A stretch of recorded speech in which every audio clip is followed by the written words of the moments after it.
আজকে যে কাজটা করা হলো, এই আলিফ অ্যাডভোকেট যিনি শহীদ হলেন তাকে কবর দিয়ে আসবার পথে সুনতিতে ট্রাক দিয়ে তাদের গাড়িতে চাপা দেওয়া হলো। এটা পরিকল্পিত হোক, অ্যাক্সিডেন্ট হোক, আমরা বলবো সেটা তদন্তের মাধ্যমে বের হয়ে আসা উচিত। কিন্তু এভাবেই যদি চলতে থাকে তো আমাদের নিরাপত্তা কোথায়? কথা বলছেন না কেন? আমরা সাধারণ মানুষের নিরাপত্তা কোথায়? আমার কথা পরিষ্কার, কেউ রাগ করবেন না। আমরা আজকে দেখতে পাচ্ছি, এই দেশে আমরা দেখতে পাচ্ছি চুরি আগের মতোই আছে, ডাকাতি আগের মতোই আছে, চাঁদাবাজি আগের মতোই আছে, ওই শুধু মানুষটা পরিবর্তন হয়েছে। কথা বলেন না কেন? সবই তো আগের মতোই চলে। আজকে জওয়ানদেরকে বলছি, যুবকদেরকে বলছি, শোনো, আজকে আমাদেরকে ঐক্যবদ্ধ হতে হবে, আমাদেরকে হিংসা বিদ্বেষ ভুলে যেতে হবে।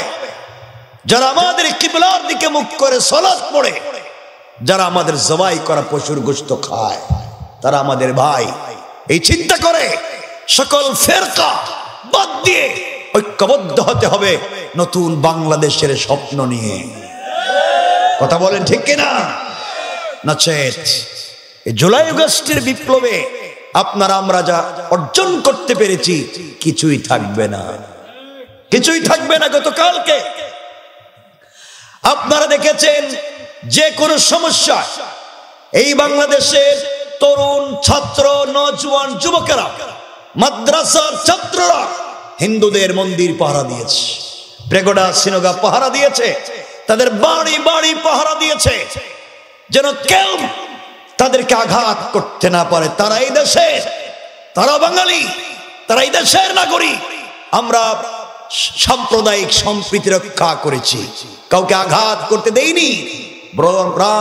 সারা রাত জেগে মুসলমানেরা হিন্দুদের মন্দির পাহারাদারি করেছে। আর গতকালকে চট্টগ্রামের মতো জায়গায় একেবারেই আদালত চত্বরে একজন অ্যাডভোকেটকে জবাই করে হত্যা করা হলো, শহীদ করে দেওয়া হলো, তাকে হত্যা করা হলো। একজন মুসলমানকে যারা এই সমস্ত কাজ করেছে, এদিক সেদিক পুরা বডিতে রক্তাক্ত করেছে, আজকে একজন নন পলিটিক্যাল পারসন, শুধু অ্যাডভোকেট, কেউ তাকে চিনে না। সে একজন নন আলেম, সে আলেমও না, অপ্রসিদ্ধ একজন ব্যক্তি, কিন্তু আজকে তার জানাজায় লক্ষ লক্ষ মানুষ চট্টগ্রামের বাইতুল ফালাহ ভরে গিয়েছে। মানুষ কান্না করেছে। মনে রাখবেন মুসলমানেরা, ওই জানাজাত থেকে কবর দিয়ে আসবার পথে ছাত্রদের সমন্বয়ক সার্জিস হাসনাতের গাড়িতে ট্রাক চাপা দেওয়া হলো। আজকে যারা এই সমস্ত কাজ করেছে, যারা পরিকল্পিত হোক যেভাবেই হোক এই সমস্ত নোংরা করছে, আলেম উলামাদেরকে প্রত্যেকটা বছর, প্রতিটা বছর ওয়াজের মৌসুমে কয়েকজন আলেমকে গাড়ি চাপা দিয়ে দুনিয়া থেকে বিদায় করে দেওয়া হয়, তাদের গাড়িতে আক্রান্ত করে ডাকাতি করা হয়। ওই সমস্ত নোংরামি বদমাইশি করে যারা এই সাম্প্রদায়িক সম্প্রীতির রাষ্ট্রকে ধ্বংস করতে চায়, এরা পিতৃ পরিচয়হীন হারামজাদা। ঠিক কিনা বলেন? ওদের কোনো পরিচয় নাই, ওদের না আছে রাষ্ট্রের পরিচয়, ওদের না আছে ধর্মীয় পরিচয়, আর ওদের না আছে সামাজিক পরিচয়। সন্ত্রাস সন্ত্রাসী হয়, জঙ্গি জঙ্গি হয়, চরিত্রহীন চরিত্রহীন হয়। সুতরাং এই মুসলমানদের দেশে, আলেম ওলামার দেশ, পীর বুজুর্গের দেশ, অলি আব্দালের দেশ, কাশ কুতুবের দেশ, মাদ্রাসা মসজিদের দেশ, আসানি কামতের দেশ, কোরআন সুন্নাহর দেশ, ইসলামী আন্দোলনের কর্মীর দেশ। এই দেশে মানুষকে কুপিয়ে হত্যা করা হবে, দিনে দুপুরে জবাই করে দেওয়া হবে, নারায়ে তাকবীরের বিপরীতে ভিন্ন স্লোগান দেওয়া হবে, তা মুসলমানরা বসবাস করতে দেওয়া হবে না। ঠিক কিনা বলে? সুতরাং আমাদেরকে মনে রাখতে হবে, এই সমস্ত নোংরামি যারা করছে, এই সমস্ত অন্যায় নাফরমানি যারা করছে, এরা নেহায়েত খারাপ কাজ করে যাচ্ছে। এই অন্যায়গুলো আমরা করতে দিতে পারি না। ঠিক কিনা বলেন না? প্রতি বৎসর ওলামায়ে কেরামের গাড়ি ডাকাতি করা হয় পরিকল্পিত। এখন তো ডিম দিয়ে ডাকাতি করে, ডিম দিয়ে গ্লাস ডিমের কুসুমে সাদা হয়ে যায়। গাড়ি চলতে পারে না। গাড়ির চাকার নিচে যে পেরেক আর লোহা ফেলে দিয়ে গাড়ি বন্ধ করে দেওয়া হয়, রড দিয়ে গাড়ি আটকিয়ে দেওয়া হয়, ডাকাতি করা হয়, পরিকল্পিতভাবে তাদেরকে অ্যাক্সিডেন্ট ঘটিয়ে চাপা দিয়ে হত্যা করা হয়, ময়দান থেকে উঠিয়ে দেওয়া হয়, বিকলাঙ্গ করে করে শুইয়ে দেওয়া হয়, ময়দানে দ্বীনের কথা বলাকে বন্ধ করে দেওয়া হয়। মনে রাখবেন, এই দেশের মাঠে ময়দানে তাফসীর মাহফিল হচ্ছে বিদায়, আজকে মসজিদগুলো যুবকদের মাধ্যমে ভরপুর হয়ে যায়। সালাতে যুবকদের অভাব হয় না। কলেজ ইউনিভার্সিটি চত্বরেও যুবকেরা কলেজে পড়ে, ইউনিভার্সিটিতে পড়ে দাড়ি রাখে, টুপি মাথায় দেয়, 5 ওয়াক্ত সালাত পড়ে, পকেটে মেসওয়াক নিয়ে ঘুরে। ওই সমস্ত যাদের সহ্য হয় না, তারাই পরিকল্পিতভাবে এই সমস্ত ষড়যন্ত্র করে তাদেরকে দুনিয়া থেকে বিদায় করে দিতে চায়। ঠিক কিনা বলেন? করতে পারি? কথা বলেন পারি? আজকে যে কাজটা করা হলো,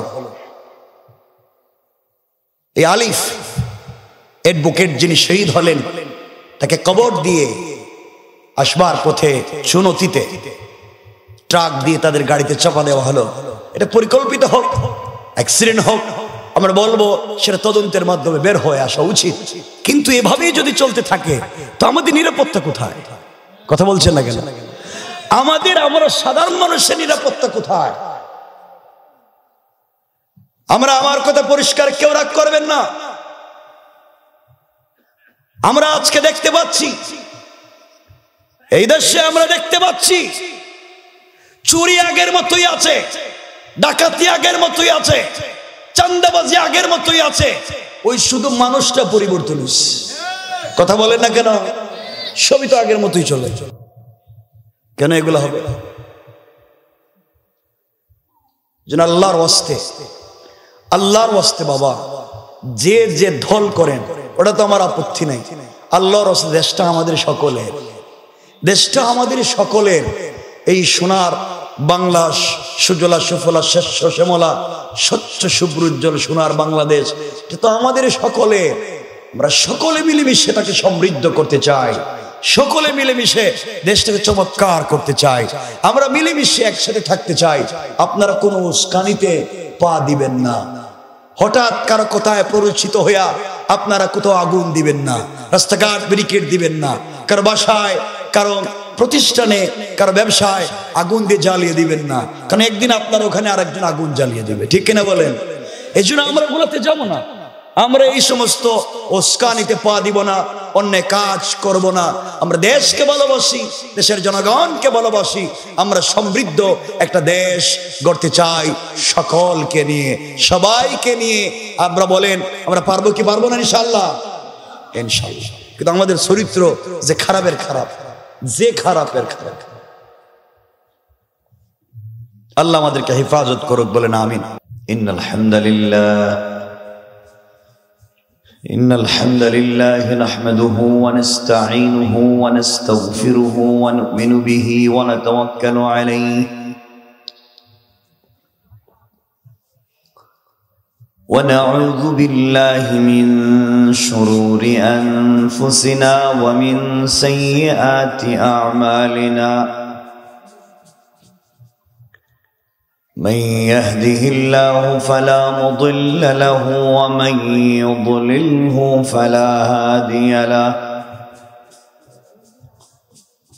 ونشهد أن لا إله إلا الله حي القيوم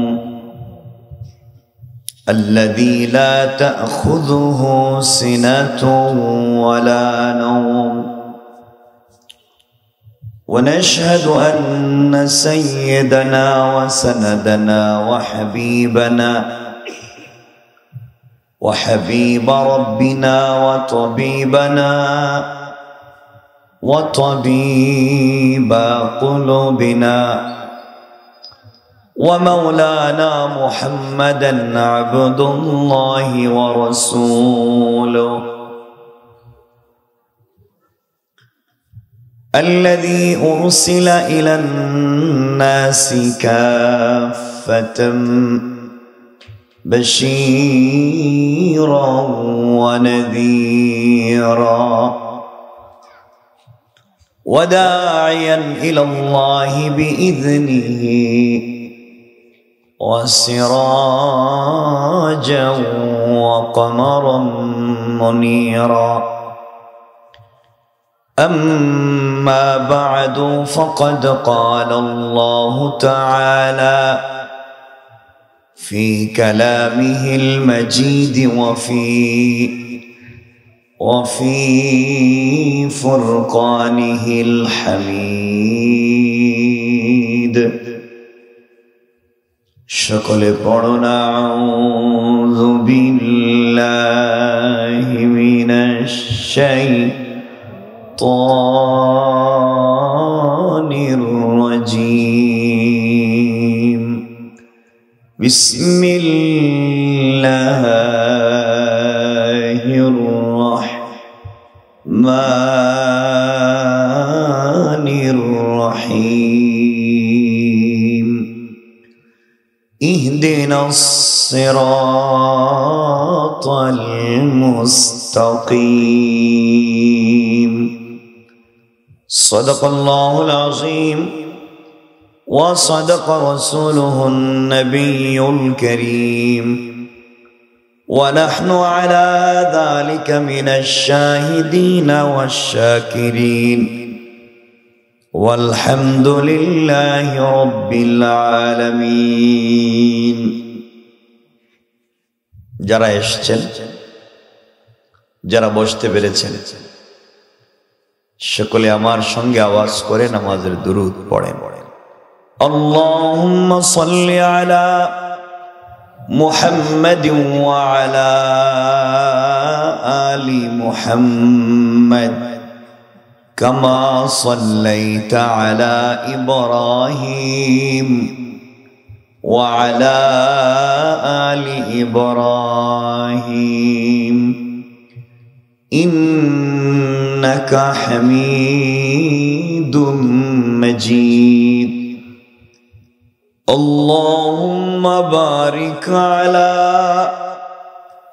محمد وعلى آل محمد كما باركت على إبراهيم وعلى آل إبراهيم إنك حميد مجيد আলহামদুলিল্লাহ অধ্যকার আজকেরই রায়পাশা ফুরকানিয়া হাফিজিয়া মাদ্রাসা ও এতিমখানার উদ্যোগে আয়োজিত 2024-এর আজকের এই ওয়াজ মাহফিলের সম্মানিত সভাপতি, সম্মানিত বিশেষ অতিথিবৃন্দ, উপস্থিত হযরত বুজুর্গ উলামায়ে কেরাম, মুরব্বিয়ানে আযম, পর্দার অন্তরালে অবস্থানরত আমার সম্মানিতা শ্রদ্ধেয় মা ও বোনেরা, বিশেষ করে আগামী দিনের জাতির দিকপাল, ভবিষ্যৎ জীবনে জাতির কান্ডারি, কলিজার টুকরা ছাত্র তরুণ যুবক বন্ধুগণ, আলোচনার শুরুতেই আমার পক্ষ থেকে সকলকে আন্তরিক মোবারকবাদ, শুভেচ্ছা জানিয়ে আল্লাহ পাক রব্বুল ইজ্জত ওয়াল জালালের শাহী দরবারে শুকরগুজার হচ্ছি যে আল্লাহ আজকের এই মোবারক দ্বীনি জলসায় আমাদেরকে আসবার তৌফিক দিয়েছেন। শুকরগুজার মুনিবের দরবারে সকলে পড়ছি আলহামদুলিল্লাহ। খুব বেশি কথা নয়, কোরআনে কারীমের সূরা আল ফাতিহার মধ্যখানের একটা আয়াত আমরা তিলাওয়াত শুনেছি। আল্লাহ বলেছেন সিরাত মুস্তাকিমের কথা, ইহদিনাস সিরাতাল মুস্তাকিম। বান্দা আল্লাহর কাছে অনেক অনুনয় বিনয়ের পরে অনেক কথা বলেছে। আল্লাহ তুমি রহমান, তুমি রহিম, তুমি রব্বুল আলামিন, তুমি মালিক ইয়াউমিদ্দিন, কিয়ামতের দিনের মালিক তুমি, আমরা তোমার ইবাদত করি, আমরা তোমার কাছে সাহায্য চাই। এই কথাগুলা অনেক বলেছে বান্দা, এত কথা বলে আল্লাহর কাছে বলেছে, আল্লাহ ইহদিনাস সিরাতাল মুস্তাকিম, আমরা তোমার কাছে কিছু চাই না, শুধুমাত্র সিরাত মুস্তাকিমের এই হিদায়াতের রাস্তায় তুমি আমাদেরকে উঠিয়ে দাও। সিরাতাল্লাযীনা আন'আমতা আলাইহিম, যেই সিরাত মুস্তাকিমে নিয়ামত প্রাপ্ত হয়েছিলেন যারা, যাদেরকে তুমি নিয়ামত দিয়েছ, যাদেরকে এই পথে চালিয়ে পুরস্কার দিয়েছ, ওই তাদের মতো করে আমাদেরকে এই পথে চালাও। এতটুকুনি আমরা নামাজে বলেছি আল্লাহকে, আরো আগে পিছে অনেক কথা আছে। এই যে আমরা আল্লাহর কাছে সিরাত মুস্তাকিম চাইলাম, খুব মনোযোগ দিয়ে শুনবেন, বেশি কথা তো এমনি বলবো না বলছি। এই সিরাত মুস্তাকিম যে একমাত্র কেবলমাত্র শুধুমাত্র একটা পথ, এই পথ দিয়ে চললেই রসুলকেও দেখা যাবে, রসুলের নিজ হাতে হাউজে কৌসারের পানীয় পান করা যাবে, বিনা হিসাবে জান্নাতেও যাওয়া যাবে। পৃথিবীর কোন পথ আর পদ্ধতিতে চলে, পৃথিবীর কোন রাস্তা দিয়ে চলে জান্নাতে যাওয়া যাবে না, একমাত্র সিরাতে মুস্তাকিম ছাড়া। আপনি যদি জান্নাতে যেতেই চান, যা মন চায় যেভাবে চায় সেভাবেই চলেন, জান্নাতে যেতে হলে আপনাকে সিরাতে মুস্তাকিম লাগবে। এই পথ ছাড়া বিকল্প আর কোন রাস্তা।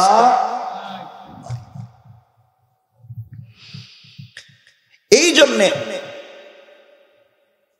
এই পথে চলে যারা এই পথ প্রাপ্ত হয়েছে, আল্লাহর কাছে যে আমরা চাইলাম, এই পথ প্রাপ্ত যারা হয়েছে, এই পথে চলে যারা হিদায়াত লাভ করেছে, আন'আমতা আলাইহিম, এই পথে চলে যারা পুরস্কার পেয়েছে, আমাদেরকে এই পথে চালাও। আমরা দেখব আজকে এই পথে চলে পুরস্কার পাওয়া যায় কিনা। কোরআনে কারিমে আল্লাহ বলছেন, হাসবি আল্লাহ, আমার আপনার জন্য আল্লাহই যথেষ্ট। এই কথাকে যদি কেউ বিশ্বাস করে আর নামাজের সিজদায় গিয়ে আল্লাহর কাছে কোন জিনিস চায়, কোন জায়গায় বলেন, কোন জায়গায়? আমি কিন্তু মসজিদে বলিনি, আমি মাজারে বলিনি, কোন পীর সাহেবের খানকায় বলিনি, আমি বলছি কোন গোলাম যদি সিজদা যে কোনো জায়গায় হোক, সিজদা হবে কার কদমে? এই আওয়াজে না, একটু সময় তো একটু আওয়াজ দিয়ে বলেন কার, আরো জোরে বলেন কার? আল্লাহর কদমে কেউ যদি সিজদা দিয়ে আল্লাহর কাছে কোন জিনিস চায়, আর সে যদি সিরাতে মুস্তাকিমে চলবার মতো এই পথের পথিক হয়, আল্লাহর উপরে ভরসাকারী হয়, রব বলেছেন, বান্দা পৃথিবীতে বেঁচে থেকেও আমি আল্লাহ তোমাকে জান্নাতের নিয়ামত আর স্বাদ দুনিয়ায় দিতে পারি। আর একটু জোরে পড়েন, কেমনে দিবেন? সকল সময় সকল কাজে যদি আমরা একমাত্র ভরসা করি কার উপরে?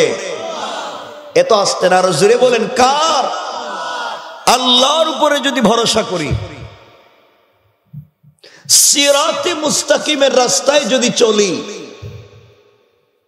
তাহলে এই পৃথিবীতে বেঁচে থেকেও আমরা জান্নাতের নিয়ামত নিতে পারবো আল্লাহর কাছ থেকে।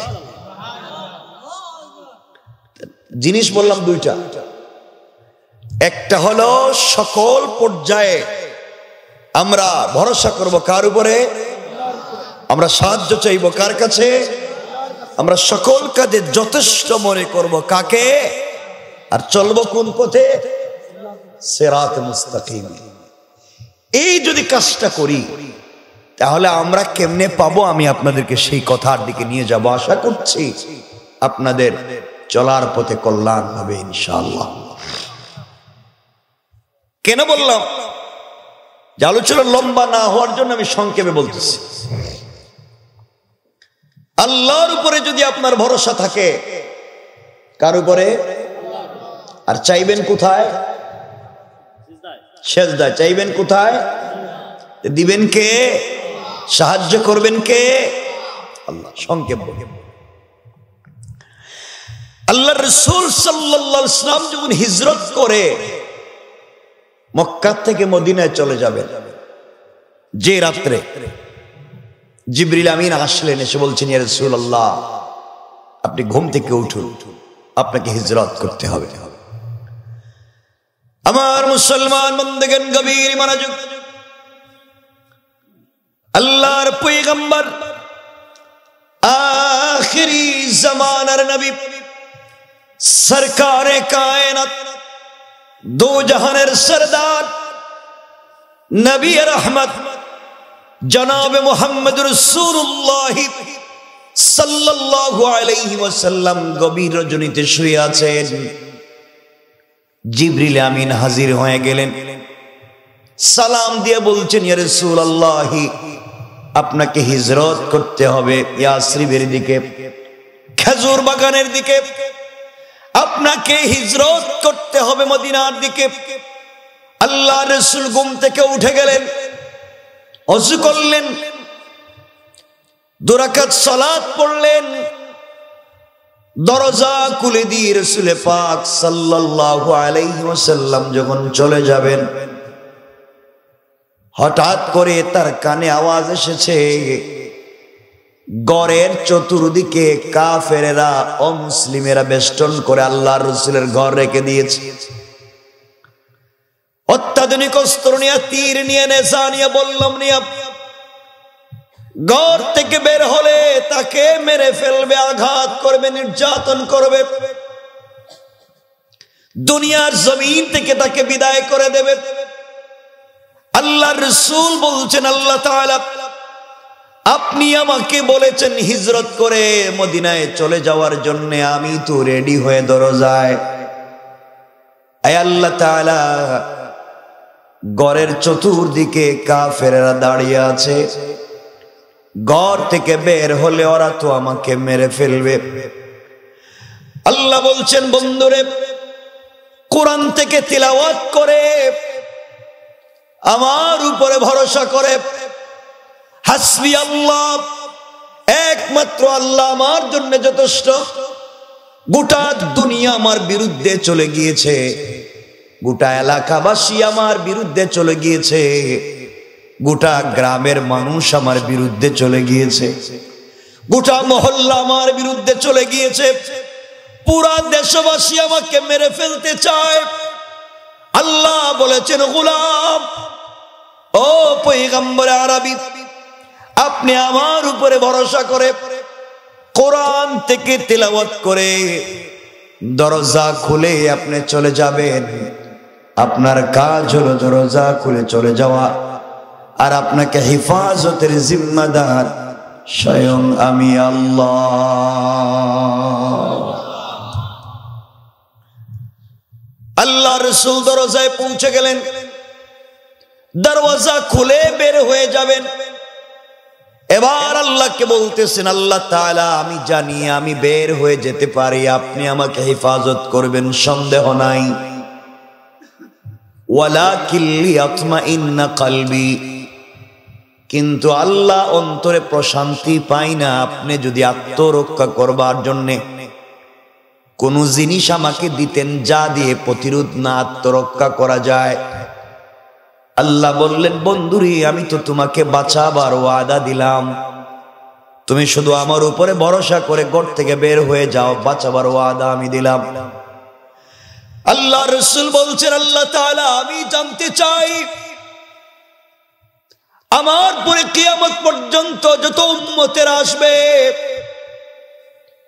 তারা যেন এ থেকে শিক্ষা নিতে পারে, দুনিয়ার জমিনে বিপদে পড়ে গেলে আত্মরক্ষা করতে কোনো গুনাহ নাই, আত্মরক্ষার প্রয়োজনীয় ব্যবস্থা নিজের থেকে করতে কোনো আপত্তি নাই। আল্লাহ বলছেন বন্ধু তুমি যদি তা সত্য বলো তাহলে হাতের মধ্যে কঙ্কর নেও অথবা বালি নেও অথবা পাথর নেও, দরজা খুলে সামনের দিকে নিক্ষেপ করো, এরপরে তুমি চলে যাও, কেউ তোমাকে দেখতে পাবে না। আল্লাহ রাসূল বলছেন আল্লাহ তাআলা আমি দরজা খুলে বের হয়ে যাব, হাতের মধ্যে শুধু কঙ্কর আর বালি নিব। সবার হাতে অত্যাধুনিক অস্ত্র আছে, দরজা খুললে আমাকে মেরে ফেলবে। আমি যদি পাথরগুলা বালিগুলা কঙ্করগুলা নিক্ষেপ করি তাহলে তো দরজা খুলে শুধু সামনের দিকে নিক্ষেপ করতে পারবো, ডাইনে বামে পিছনে তো কাফেরের অভাব নাই, ওরা দলবল নিয়ে আমাকে মেরে ফেলবে, কারণ আমি একসাথে সকল কাফেরের চুকে চুকে পৌঁছে দিতে পারবো না। আল্লাহ বলছেন বন্ধুরে আমার উপরে ভরসা করে বের হয়ে যাওয়ার দায়িত্ব তোমার, আর সকল কাফেরদের থেকে হেফাজত করে মদিনায় পৌঁছে দেওয়ার জিম্মাদার স্বয়ং আমি আল্লাহ। আল্লাহ রাসূল আল্লাহর উপরে ভরসা করলেন, দরজা খুলে কঙ্কর গুলা সামনের দিকে নিক্ষেপ করলেন। তাকায়া দেখেন ডাইনে বামে সামনে পিছনে সকল কাফেরদের চুকে চুকে পৌঁছে গিয়েছে। সকল কাফেরেরা চোখ রগড়াতে লাগলো, চোখ মুছতে লাগলো।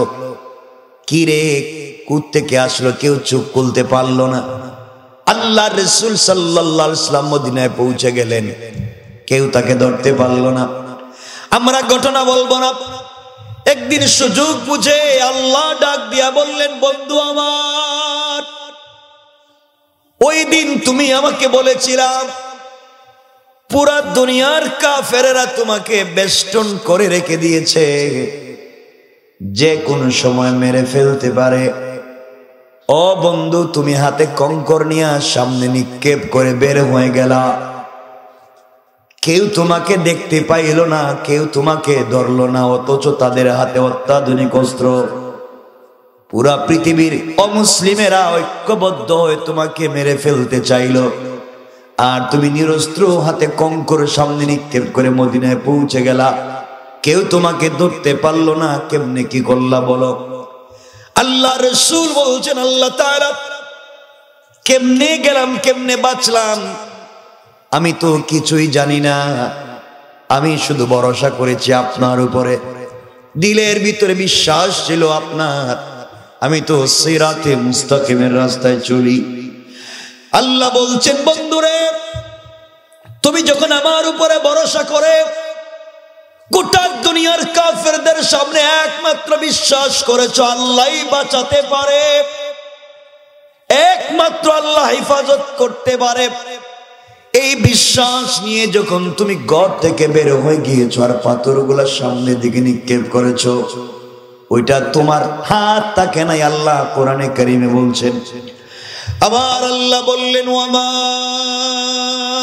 রামাইতা ইয রামাইতা ওয়ালাকিন্নাল্লাহা রামা।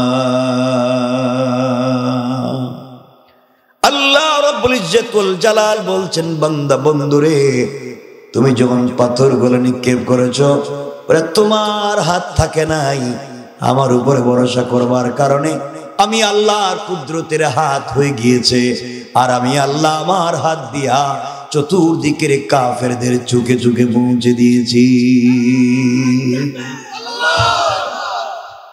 কথাগুলো কি বুঝতে পেরেছেন? আমাদেরকে বাঁচাবেন কে? তোমার আফসোস হচ্ছে, আমার তো মন চায় কথা বলতে, কিন্তু এই পরিবেশে তো আমি কথা বলতে পারতেছি না। আমাকে যদি ওরা 10টায় বসায় দিত তাহলে আমি আপনাদেরকে বুঝাতে পারতাম, কথাগুলো বুঝতে পারতেন, আমারও কথা বলার একটা মাইন্ড থাকতো। কিন্তু এখন তো ওই পরিবেশ আপনাদেরও নাই, আমারও নাই।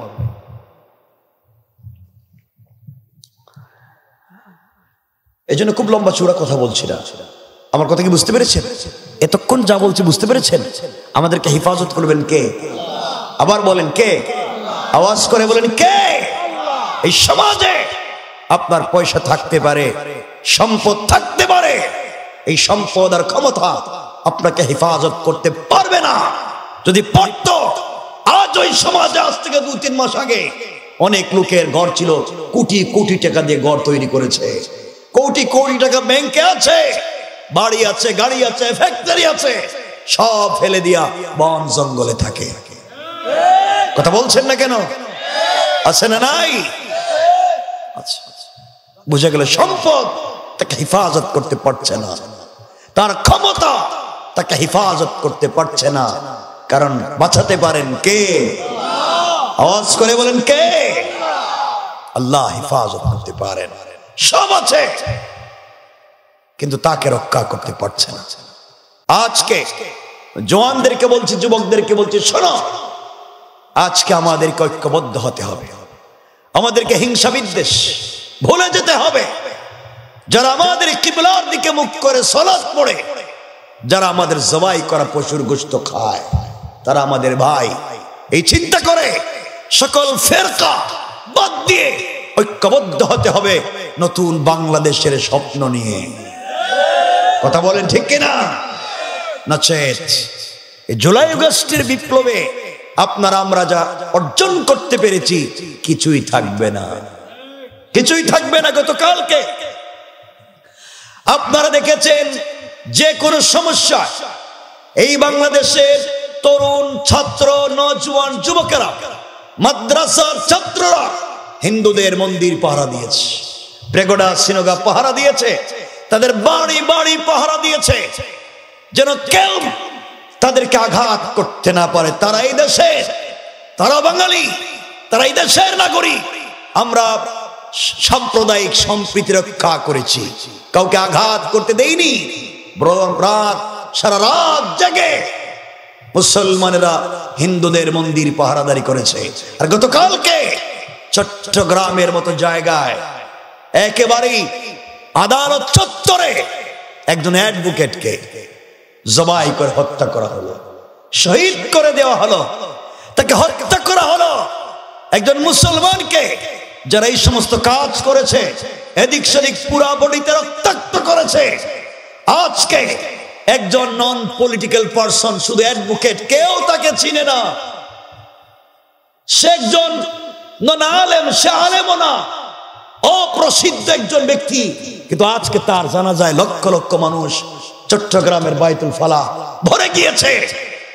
মানুষ কান্না করেছে। মনে রাখবেন মুসলমানেরা, ওই জানাজাত থেকে কবর দিয়ে আসবার পথে ছাত্রদের সমন্বয়ক সার্জিস হাসনাতের গাড়িতে ট্রাক চাপা দেওয়া হলো। আজকে যারা এই সমস্ত কাজ করেছে, যারা পরিকল্পিত হোক যেভাবেই হোক এই সমস্ত নোংরা করছে, আলেম উলামাদেরকে প্রত্যেকটা বছর, প্রতিটা বছর ওয়াজের মৌসুমে কয়েকজন আলেমকে গাড়ি চাপা দিয়ে দুনিয়া থেকে বিদায় করে দেওয়া হয়, তাদের গাড়িতে আক্রান্ত করে ডাকাতি করা হয়।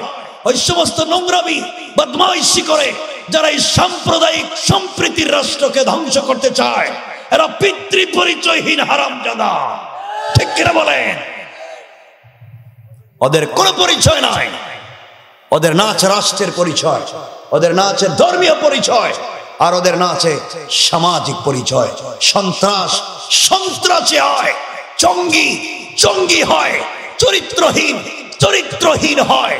সুতরাং এই মুসলমানদের দেশে, আলেম ওলামার দেশ, পীর বুজুর্গের দেশ, অলি আব্দালের দেশ, কাশ কুতুবের দেশ, মাদ্রাসা মসজিদের দেশ, আসানি কামতের দেশ, কোরআন সুন্নাহর দেশ, ইসলামী আন্দোলনের কর্মীর দেশ।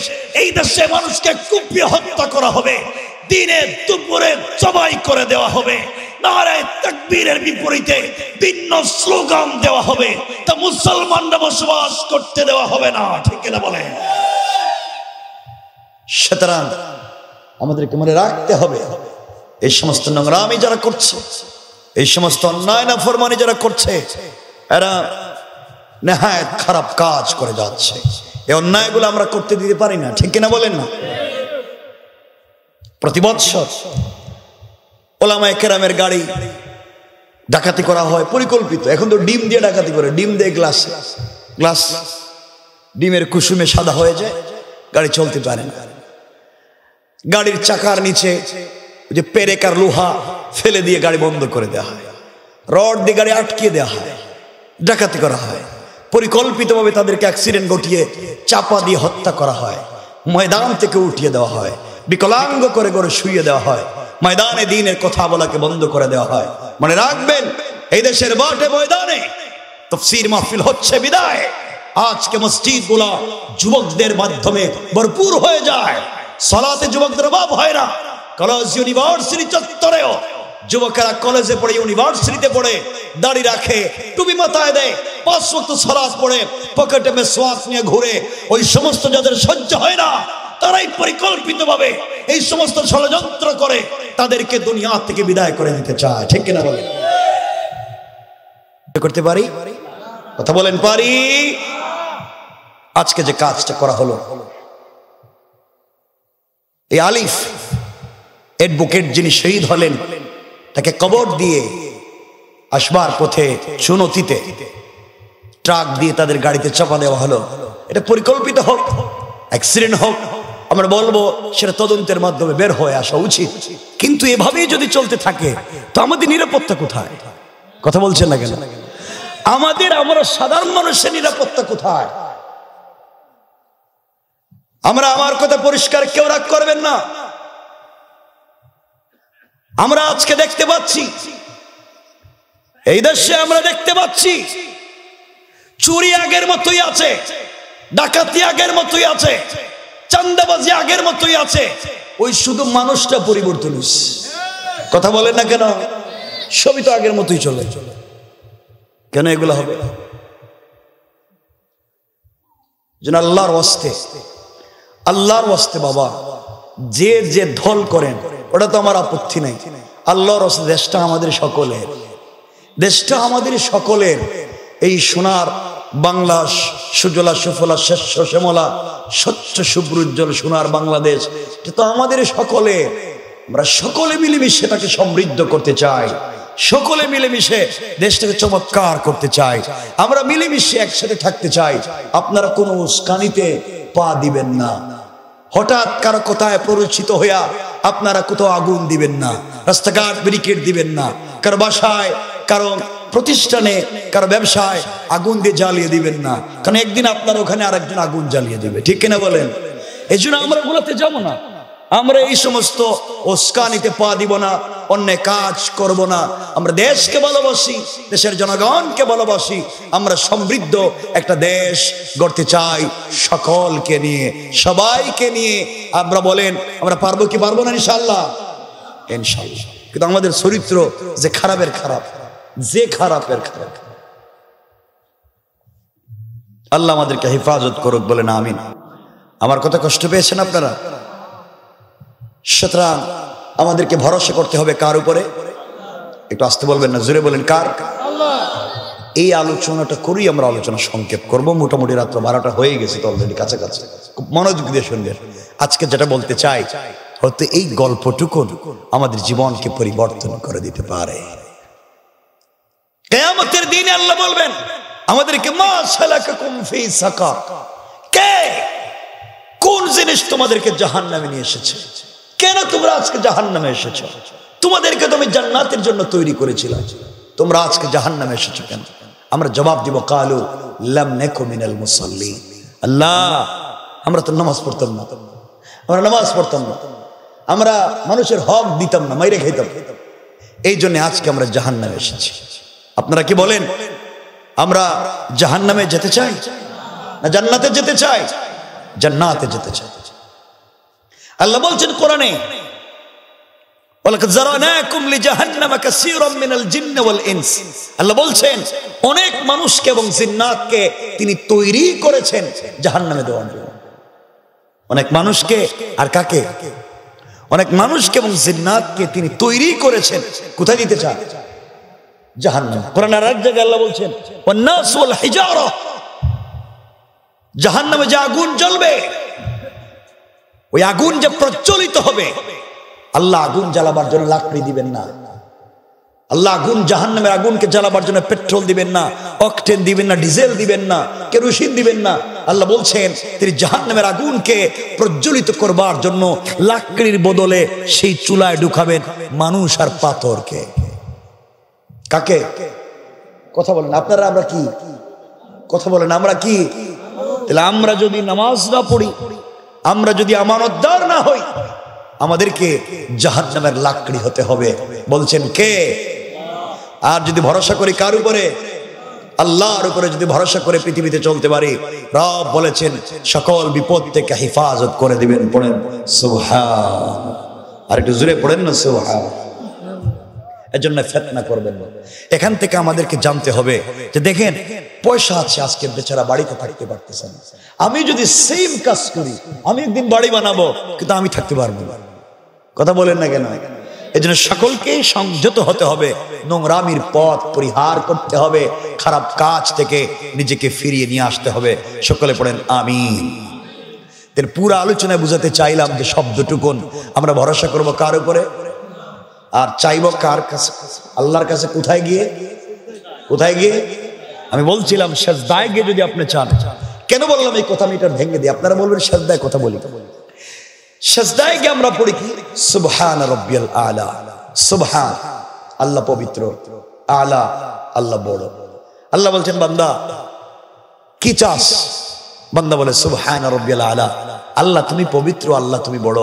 আল্লাহ বলে সাব্বাহতানি আলাইতানি, আমি বড়, আমি পবিত্র, এটা জানি। তুই কি চাস? কেন আমার পায়ে পড়লে? মানুষ তো পায়ে পড়লে কিছু চায়। কথা বলেন না কেন? মানুষ পায়ে ধরে কেন? কিছু চাওয়ার জন্য না। হয়তো আমারে দেন, নাইলে আমারে মাফ দেন, কিছু একটা তো দেন। কথা বলেন না কেন? মানুষ পায়ে ধরে কোন একটা জিনিস পাওয়ার জন্য। রব বলেন তুই যে পায়ে ধরলে কি চাস? কেন আমার পায়ে? সুবহান রাব্বিয়াল আলা, আল্লাহ তুমি বড়, আল্লাহ তুমি পবিত্র। আল্লাহ কইটা তুমি জানি। সাব্বাহতানি, অবশ্য আমি পবিত্র। আলাইতানি, অবশ্য আমি বড়। তুই চাস কি? সুবহান রাব্বিয়াল আলা, আল্লাহ তুমি বড়। আল্লাহ আমি তো জানি। তুই চাস কি? পায়ে যে ধরলে কি চাস? সুবহান রাব্বিয়াল আলা। কিছু আর কইল সেজদা থেকে উঠে এরপরে সালাম ফিরিয়ে দিল, আসসালামু আলাইকুম ওয়া রাহমাতুল্লাহ, আসসালামু আলাইকুম ওয়া রাহমাতুল্লাহ। শেষ। হাত ওড়াই দিছে, আল্লাহ আমার মাফ করে দাও, আমার একটা বাড়ি বানায় দাও, আমার ছেলেরা বিদেশে পাঠায় দাও। আল্লাহকে ঘটনা কি? এতক্ষণ তো আমার কাছেই ছিলে, তুই আর আমি ছিলাম সেজদায়। কথা বলেন না কেন? সেজদায় আল্লাহ ছিলেন আর আমি ছিলাম, আর কেউ ছিল? নামাজের ভিতরে অন্য কাউকে আনা যায়? তাহলে নামাজই তো হবে না। আল্লাহ বলছেন যে তো সালাম ফিরাইয়া আমার রুম থেকে বাইরে গেলি, সালাম ফিরাইয়া আমার অফিস থেকে বের হয়ে গেলি, তুই তো পাবলিকে পৌঁছে গেলে সালাম ফিরাইয়া। তখন কিছু কইলে না? আমি কতবার জিজ্ঞাসা করলাম কিছু চা, কি আইছস, কেন কিছু বললে না? তুই বাইরে গিয়ে কস আমার এটা দো, এটা দো। এটা কোন কাজ? আপনি প্রধানমন্ত্রী অফিস পর্যন্ত যেতে পারলেন, প্রধানমন্ত্রী আপনাকে জিজ্ঞাসা করছে আপনি কি চান, আপনি বললেন আপনি খুব ভালো মানুষ। প্রধানমন্ত্রী বলছে আমি বুঝতে পেরেছি আপনি কি চান। আপনার আল্লাহ বহুত ক্ষমতা দিছে। বুঝলাম তো, আপনি চান কি? আল্লাহ আপনার হাত বাড়ায় দিক। প্রধানমন্ত্রী বলছে আপনি যান, আপনার সময় শেষ, থ্যাংক ইউ। গেইটা এসে বলতেছে ম্যাডাম আমার একটা বাড়ি লাগবে, আমার রাস্তাটা একটু কালভার্ট লাগবে। প্রধানমন্ত্রী বলতেছে ঘটনা কি? সে এতক্ষণ ছিল অফিসে, কিছুই বললো না। তখন আমি ছিলাম আর সে ছিল, সিগনেচার দিলেই হয়ে যেত। বাইরে কে বলে? কথা বলেন না কেন? তো আপনি যখন রবের কাছে ছিলেন তখন রব ছিল আর আপনি ছিলেন, আর কেউ ছিল নামাজে? কথা বলেন নামাজে কেউ ছিল? রব বলছেন মিন হাবলিল ওয়ারিদ, আমি তো একেবারে কাছাকাছি যখন ছিলাম, আমি আর তুই কেউ নাই। তুই আমাকে বলছো সুবহান, আমি বলছি সাব্বাহতানি, তুই বলছো আমি বলছি সাব্বাহতানি, আবার বলছি সাব্বাহতুকা। বান্দা আমিও পবিত্র, তোরে বানাইলাম পবিত্র। আলা, তুই বলছো আলা, আমি বলছি আলাইতানি, অবশ্য আমি বড়, আমি বলছি আলাইতুকা। যা তোরেও বড় বানাইলাম, আমি আর তুই ছিলাম আর কেউ ছিল না। তখন কেন চাইলে না? এই জন্য রব বোঝাতে চাইলেন নামাজের যদি চাইতেই হয় নামাজের সেজদায় চাও, ওখানে তো আর কেউ নাই। আল্লাহ মাথাটা নিচু করতে করতে মাটিতে লাগাইয়া দিছি, এর নিচে তো মাথা নেওয়ার জায়গা নাই। যদি থাকতো আরো নিচে যাইতাম। আল্লাহ তোমার কদমে চলে এসেছি, বলো তুমি দিবা কি দিবা না। রব বলছেন বান্দার মাথা যখন নিচু হয়ে যায় আমার রহমত তখন উতলাইয়া যায়। সুবহানাল্লাহ বলেন না? তো বান্দা ওখানে চায়। এই জন্য কোথায় চাইবেন? কথা বুঝতেছে না মনে হইতেছে। একটু হাত তুলে দেখান তো দেখি কারা কারা বুঝতেছেন না। এমনি ঝামেলা, এর মধ্যে আরো ঝামেলা।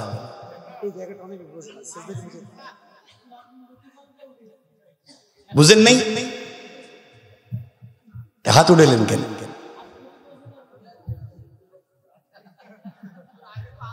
চাইবেন কোথায়? একটু বলেন না কোথায়? যুবকেরা, কেউ তোমাকে কষ্ট দিয়েছে, তোমাকে কথা দিয়ে কথা রাখেনি, তোমাকে আঘাত করেছে, কারো কাছে বলবার দরকার নাই, সুসাইড করবার দরকার নাই, লাইফটাকে এনজয় করো। কারণ শিক্ষা অর্জন করো। মনে রাখবা, শিক্ষা একজন মানুষকে তার কল্পনার চাইতেও অনেক দূর পর্যন্ত নিয়ে যেতে পারে। সুতরাং তুমি কেন শুধু শুধু একজন মানুষের জন্য তোমার জীবনটাকে নষ্ট করে ফেলবে? হয়তো তোমার গার্লফ্রেন্ড তোমার কথা রাখেনি, এই জন্য তুমি ভুল পথে চলে যাইবা। এমনি তো হারাম রিলেশনে ছিল, তা আবার তুমি এখন মরে যেতে চাইতেছো। সব বাদ দাও, রবের কদমে সেজদায় পড়ে যাও, রবকে বুঝায় বলো, রব আমার মনের ব্যথা কেউ বুঝলো না, মা বাপ বুঝাইতে পারলাম না, মা বাপ বুঝলো না, আমার কেউ বুঝে না আমার কথা, রব তোমার কদমে এসেছি। রব বলছেন, বান্দা ওয়ালা ইয়াসআলু হামিমুন হামিমা, কলিজার টুকরা বন্ধু পর্যন্ত বন্ধুর খবর নিবে না। এমন একদিন আসবে, বান্দা তুই আমার কদমে চলে আসছস, আমি কথা দিলাম কেউ না বুঝলেও আমি বুঝবো, কেউ না শুনলেও আমি শুনবো, বিপদে কেউ না থাকলেও আল্লাহ থাকবেন। থাকবেন কে? এই আওয়াজে না, একবারে জোরে আওয়াজ করে বলেন কে? আল্লাহ থাকবেন। আল্লাহ বলছেন কেউ না থাকলেও আমি থাকবো। এই জন্য আমরা সেজদায় গিয়ে বলবো, কেউ কষ্ট দিয়েছে, টেলিফোন ভেঙে টুকরা টুকরা করলেন, কেরোসিন তেল আনলেন, শরীরে ডাইলা জইলা পড়ে মরে গেলেন, তো লাভ হইল কি? লাইফটা গেল আপনার, কষ্ট পাইল আপনার মা বাবা, তো আপনার লাভ হইল কি? আপনি ফাঁস দিয়ে মরে গেলেন, আপনি হারপিক খাইয়ে মরে, হারপিকও খায় শুনছে, তো এগুলো করে না করে, তো এগুলোর মধ্যে উপকারটা কি পাই? আমি তো কোনো উপকার পাই না, সাইন্টিফিক কোনো উপকার নেই, কোনো মেডিকেল সায়েন্সের কোনো উপকার নেই, আর দিনের লাইনে তো কোনো উপকারই নেই। আপনি কাজ করতে গেলেন। আপনি মনে রাখবেন, আমার কথা আপনারা লিখে রাখবেন, 100 বছর পর ওই কথা নিয়ে গবেষণা করবেন, লাইন পাবেন, লাইন রাস্তা পাবেন। আমি বলছি জওয়ানেরা শোনো, রাত দিন 24টা ঘন্টা অনলাইনে গাটাগাটি করো, ঠিক না? ফেসবুক, ইনস্টাগ্রাম, টুইটার, ইউটিউব আর যা আছে তোমরা দেখতে থাকো, টেলিগ্রাফ আছে, শুধু দেখতেই থাকো তোমরা। আমি বলছি তোমাদেরকে জওয়ান, ওখানে তোমাদের স্মার্ট পরিচিত সেলিব্রিটিদেরকে খুঁজো, সার্চ করো, যে যাকে পছন্দ করো, ঠিক কিনা? যুবকেরা, অনলাইন বন্ধ করো, গুলো বাদ দাও, অফলাইনে বাস্তবে জীবনে, অনলাইনের বাহিরে বাস্তব লাইফ, অফলাইনে নিজেকে প্রতিষ্ঠিত করো, অফলাইনে নিজেকে প্রতিষ্ঠিত করো। একদিন পৃথিবীর মানুষ অনলাইনে সার্চ করে তোমাকে খুঁজবে, ঠিক কিনা? জোরে বলেন। একদিন তোমাকে তৈরি করো, তোমাকে প্রতিষ্ঠিত করো, মোটিভেট করো নিজেকে, কাউন্সিলিং করো নিজেকে, তৈরি করো নিজেকে। একদিন তুমি এই মোহাম্মদপুরের রায়পাশায় পড়ে থাকবে, আর পৃথিবীর মানুষ পৃথিবীর পূর্ব থেকে পশ্চিম সার্চ করবে, তোমার নামটা তোমাকে খুঁজে বেড়াবে। সুতরাং প্রতিষ্ঠিত করো, নিজের একটা জায়গা তৈরি করো। চেয়ারের জন্য মারামারি করো না, তুমি নিজে তৈরি হয়ে যাও, চেয়ার তোমার জন্য তৈরি হয়ে যাবে, ঠিক কিনা বলেন না? আর কেমনে বোঝালে বুঝবে? এই জন্য নিজেকে তৈরি করো, প্রতিষ্ঠিত করো। কেন ভুল পথে যাও? যুবক, তোমাদেরকে আরো বলছে, যুবক ভাইরা, নিজেদেরকে কোয়ালিফাইড করো, নিজেদেরকে শিক্ষিত বানাও, অথবা কোনো কাজ শিখো। মানুষের উপরে ভরসা করে পড়ে থাইকো না, ভরসা হবে একমাত্র আল্লাহর উপরে। দুনিয়ার কারো কাছে দুর্বলতার কথা বলবা না, অর্থাৎ কাউকে পেট দেখাবা না, নিজের দুর্বলতার কথা কাউকে বলবো না। এই দুর্বলতার সুযোগেই বন্ধু তোমার একদিন ক্ষতি করবে, ঠিক কিনা বলেন না কেন? এই দুর্বল রাস্তা দিয়া একদিন বন্ধু ঢুকবে তোমাকে মেরে ফেলবার জন্য। সুতরাং মনে রাখবা, এই পৃথিবীতে কাউকে বন্ধু বানানো যায় না। বন্ধুকে এত আসতে বলবেন না, জোরে বলেন কে? আল্লাহকে বন্ধু বানিয়ে দেখেন, সেজদায় গিয়া বন্ধুর সঙ্গে কথা বলেন, যা চাইবেন বন্ধু বলছে তাই দিয়া দিবে। সুবহানাল্লাহ একটু বলেন না? আমার কথা কষ্ট পেয়েছেন? আমি সেই কথাগুলো বলে আমরা আলোচনাকে সংক্ষেপ করব ইনশাআল্লাহ। আলোচনার মূল প্রতিপাদ্য কি বুঝতে পেরেছেন? আমরা আল্লাহকে যথেষ্ট মনে করে সিজদায় গিয়ে চাইব। রব বলেছেন আমার কাছে চাইবা, আমি কথা দিলাম আমি তোমাকে দিয়ে দিব। সুবহানাল্লাহ বলেন। ওই কেমনে কথা নিয়ে যাচ্ছে। আমার মুসলমান বন্ধুগণ, গভীর মনোযোগ কথাগুলো দিল দিয়ে শুনেন কি বলতে চাই। এই দুনিয়ার জমিনে রাসূল পাক সাল্লাল্লাহু আলাইহি ওয়াসাল্লাম তখন পর্যন্ত জিন্দা। আল্লাহ রাসূলের কলিজার টুকরা মেয়ে হযরতে ফাতেমা রাদিয়াল্লাহু তাআলা আনহা তখনও ছোট ছিলেন। চলার পথে এলাকার এক ইহুদির মেয়ের সঙ্গে তার সম্পর্ক হয়ে গেল। বন্ধুত্বের কথাটা দিল দিয়ে শুনে। হযরতে ফাতেমা রাদিয়াল্লাহু তাআলা আনহার সঙ্গে চলার পথে এক ইহুদির মেয়ের সম্পর্ক হয়ে গেল। ওই মেয়েটা, ইহুদির মেয়েটা প্রতিদিন বাবার ঘর থেকে ফাতেমার কাছে আসে।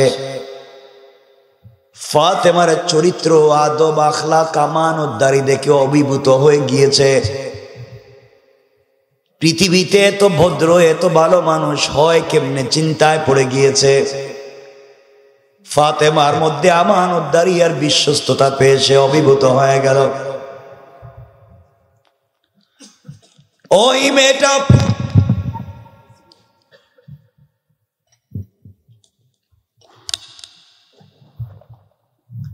একদিন তার বাবার কাছে গিয়েছে। বাবা ডাক দিয়া বলেছে, মেয়ে আমার,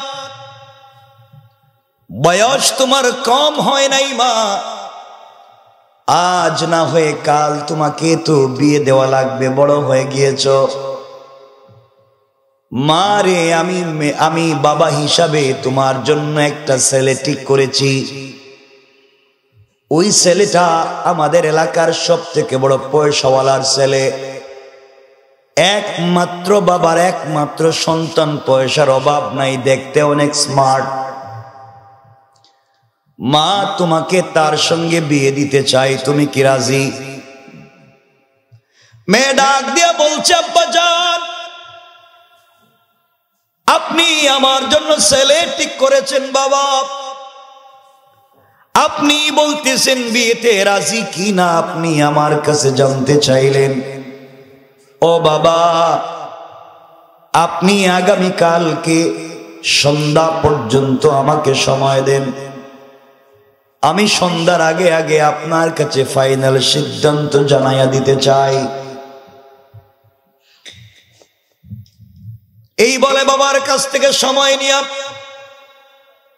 পরের দিন সকালবেলা ওই মেয়েটা দুনিয়ার কোন মানুষের সঙ্গে পরামর্শ করতে যায় নাই, তার আত্মীয় স্বজন কারো সঙ্গে পরামর্শ করতে যায় নাই।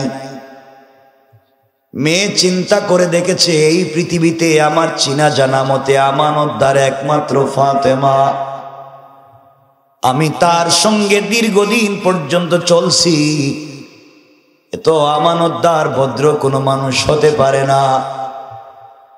মেয়েটা কোনো কথা না বলে ফাতেমার কাছে চলে এসেছে। ফাতেমাকে ডাক দিয়া বলেছে, ফাতেমা, আজ আমি তোমার কাছে এসেছি ফাতেমা, আমার জীবনের সব থেকে বড় ফাইনাল সিদ্ধান্ত নিতে এসেছি। বোনরে, আমি আমার বাবার সঙ্গেও পরামর্শ করিনি, আমি আমার কোনো আত্মীয় স্বজনের সঙ্গেও পরামর্শ করিনি। ও ফাতেমা, তোমার কাছে এসেছি কারণ আমার মন বলছে তুমি কোনোদিন খারাপ পরামর্শ কাউকে দেওনি। আমার চোখে দেখা পর্যন্ত যত মানুষ তোমার কাছে পরামর্শের জন্য এসেছে, সকল মানুষকে উত্তম পরামর্শ তুমি দিয়েছ, সকল মানুষকে ভালো ভালো কথা বলেছ। ফাতেমা, আবার বাবা আমার জন্য ছেলে ঠিক করেছে,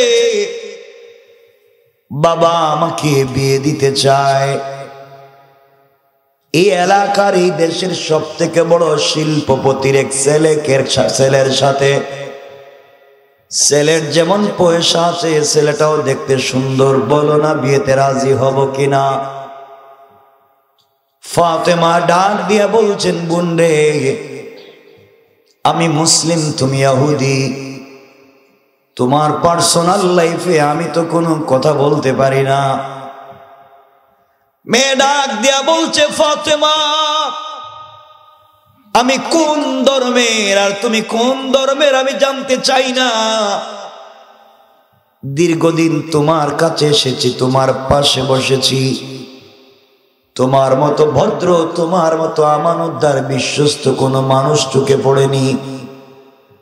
আমার দেখা যা মানুষের মধ্যে তুমি, তোমার কাছে যত মানুষ যত অসুবিধা নিয়ে এসেছে, চমৎকার পরামর্শ দিয়েছ,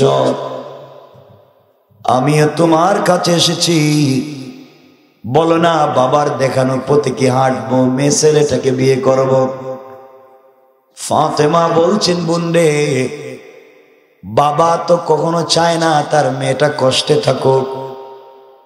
পৃথিবীর সকল বাবারাই চায় তার মেয়েটা সুখে থাকুক।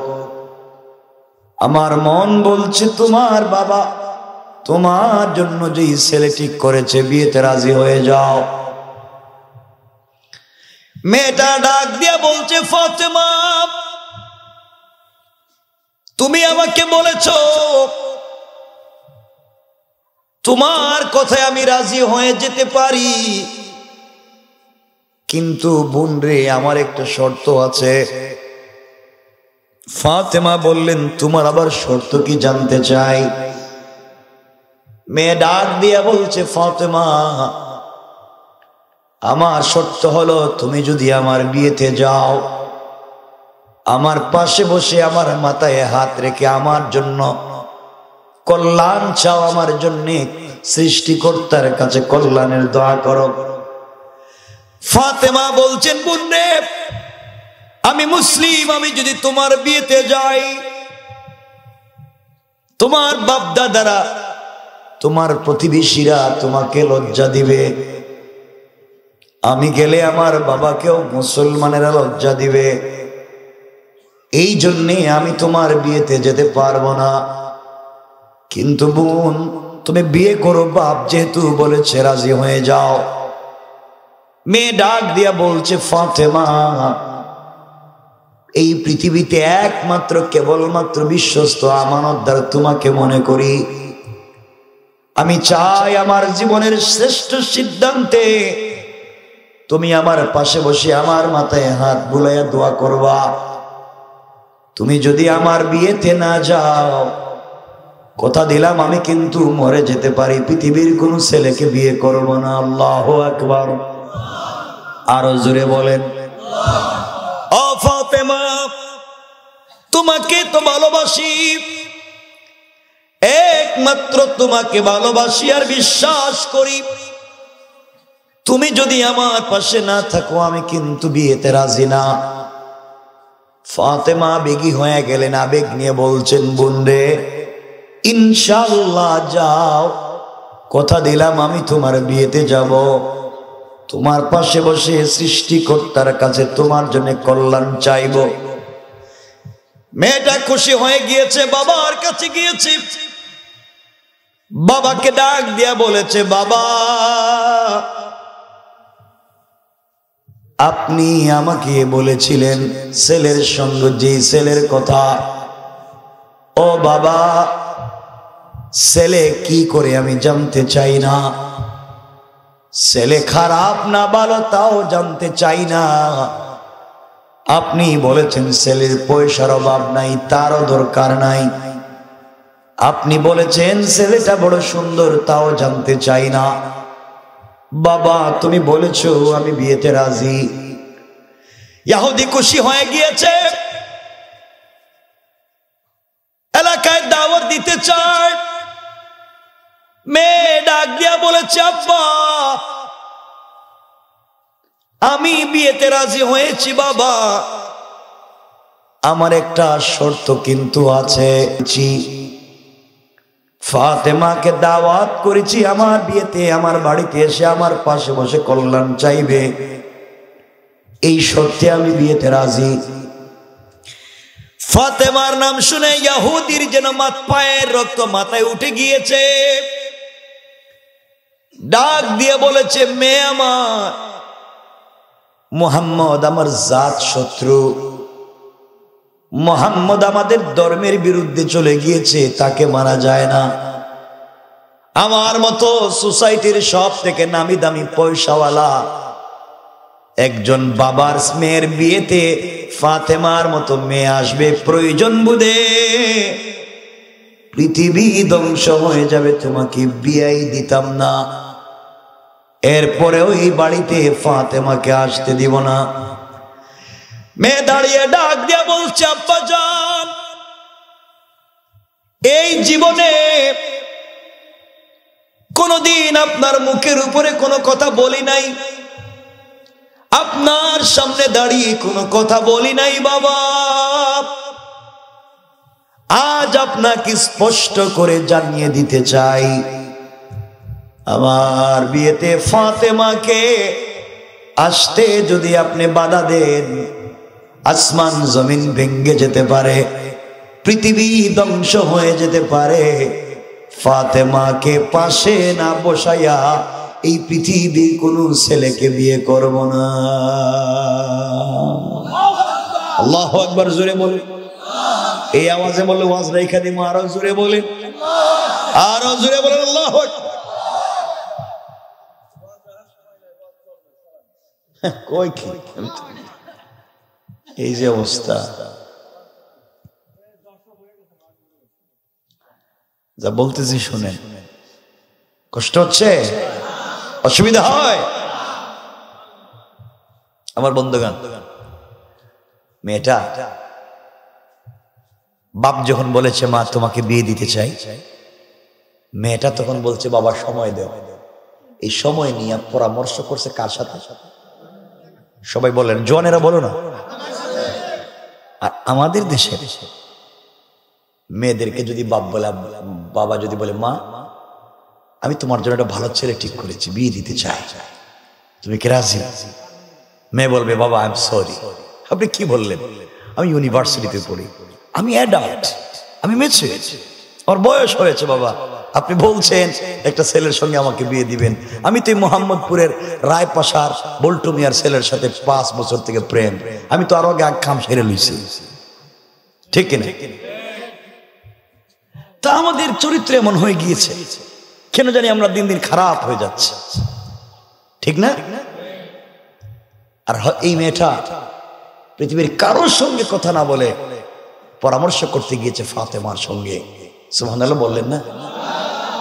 আওয়াজ করে বলেন না। আমাদের আজকালকের মেয়েরা কত খারাপ হয়ে যাচ্ছে দিন দিন।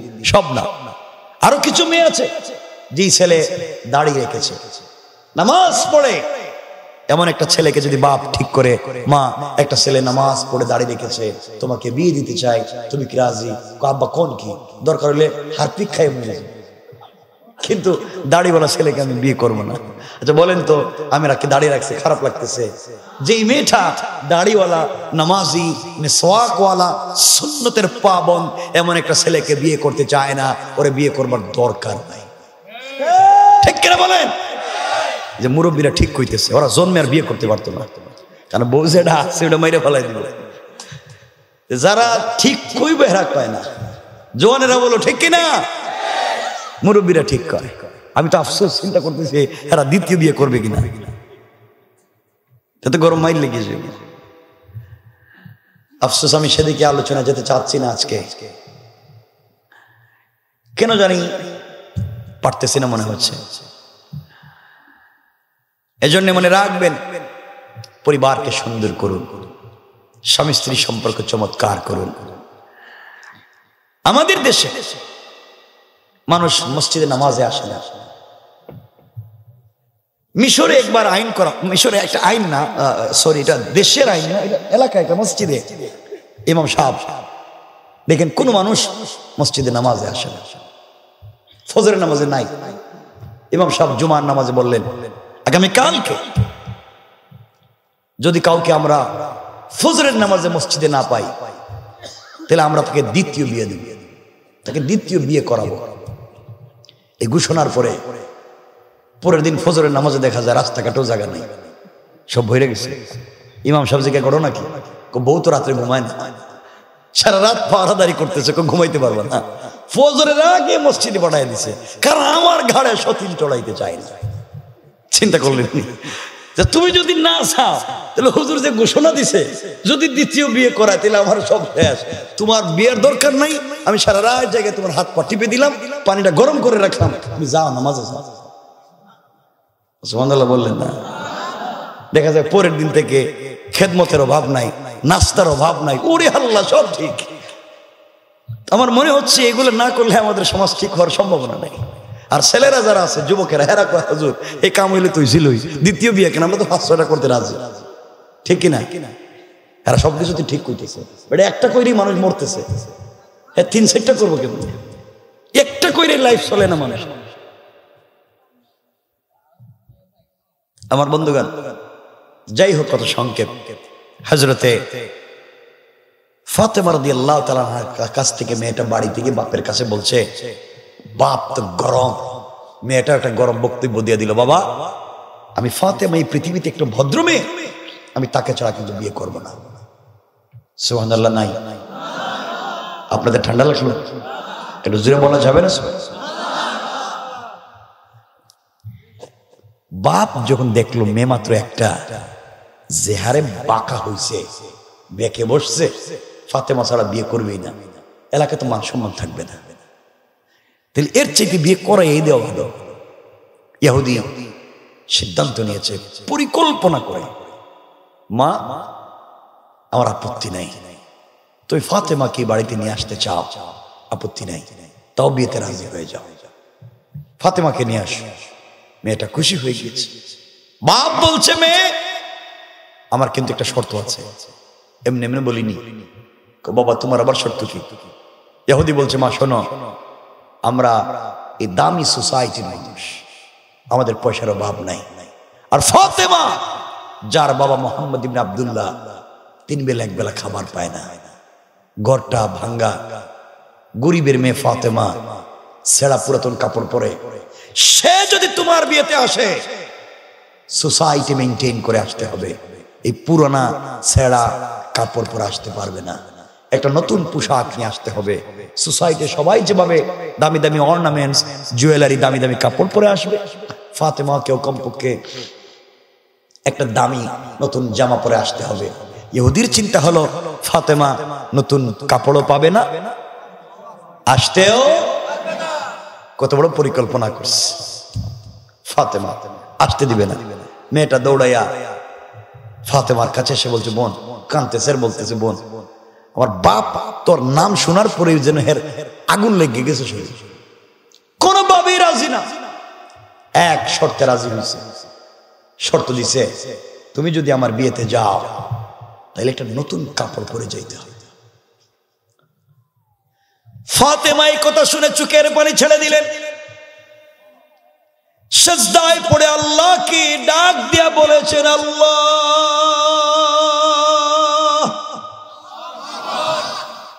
এই দুনিয়ার জমিনে এমন এক বাবার ঘরে আমি জন্ম নিয়েছি, আল্লাহ, যে বাবা আমাকে 3 বেলার খাবার পর্যন্ত দিতে পারে না, কিন্তু আমার কোনো অভিযোগ নাই, আমার কোনো অনুযোগ নাই, আল্লাহ, বাবা নতুন পোশাক দিবে কোত্থেকে, ঘরে খাবারই থাকে না, মাসের পর মাস চলে যায়, আমাদের ঘরের চুলায় আগুন জ্বলে না। ও বোন, নতুন জামাও পাবো না, বিয়েতেও যেতে পারবো না, তুমি ক্ষমা করে দিও। মেয়েটা চোখের পানি ছেড়ে কান্না করে বলছে, বোন রে, তুমি কি চাও আমি আগামীকালকের ভিতরে মরে যাই, আত্মহত্যা করে, সুসাইড করে? ও বোন, আমার মন বলছে, তুমি আমাকে বলেছো এই পৃথিবীতে তোমার সঙ্গে একজনের গভীর প্রেম আর সম্পর্ক। ও ফাতেমা, তুমি আমাকে বারবার বলেছ তুমি একজনকে ভালোবাসো, যার জন্যে তোমার জীবন যৌবন বিসর্জন। ফাতেমা, তুমি আমাকে বলেছ তুমি তোমার সৃষ্টিকর্তাকে দিল মন উজাড় করে ভালোবাসো। ও ফাতেমা, তুমি আমাকে বলেছ তোমার আল্লাহ আসমান বানাইছেন, জমিন বানাইছে, পৃথিবীতে যা আছে সব তোমার আল্লাহ বানাইছে। ফাতেমা, কথা যদি সত্য হয়, তুমি আমাকে বলেছ তোমার আল্লাহর অনেক ক্ষমতা, প্রতিদিন পূর্ব দিকে সূর্য উঠাইয়া পশ্চিম দিকে ডুবায়। তোমার আল্লাহ চাইলে মুহূর্তেই সবকিছুর পরিবর্তন হয়ে যায়। এত এত ক্ষমতা যদি তোমার আল্লাহর হয়, আর তুমি যদি তাকে ভালোবেসেই থাকো, তুমি সারাদিন রোজা রাখো, আমাকে বলছো সন্ধ্যার পরে সেজদায় পড়ে তুমি তোমার সেই মনিবের সঙ্গে কথা বলো। ফাতেমা, এত এত ক্ষমতা যদি তোমার আল্লাহর হয়, দুনিয়ায় যদি আমরা কারোর সঙ্গে প্রেম করি, তার কাছেও যদি কোনো জিনিসের আবদার করি, সে কিন্তু ফিরাইয়া দেয় না, ছোট হলেও দেওয়ার চেষ্টা করে। তুমি তো বলেছ তোমার আল্লাহ মালিকের মালিক, সবার মালিক। তোমার আল্লাহ কি তোমাকে এতটুকুন ভালোবাসে একটা কাপড়ের ব্যবস্থা কি করতে পারে না? ও ফাতেমা, তুমি যদি তোমার আল্লাহর কাছ থেকে কোনোভাবে একটা কাপড়ের ব্যবস্থা করতে পারো, আমি কথা দিলাম আমি কিন্তু কয়দিন কালিমা পড়ে মুসলমান হয়ে যাব। এক পর্যায়ে ফাতেমা আবেগী হয়ে গেলেন, ডাক দিয়া বলছেন, বোন রে, ইনশাআল্লাহ কথা দিলাম আমি তোমার বিয়েতে যাব এবং এই পৃথিবীর সব থেকে দামি কাপড় পরে যাব। সুবহানাল্লাহ, জোরে বলেন।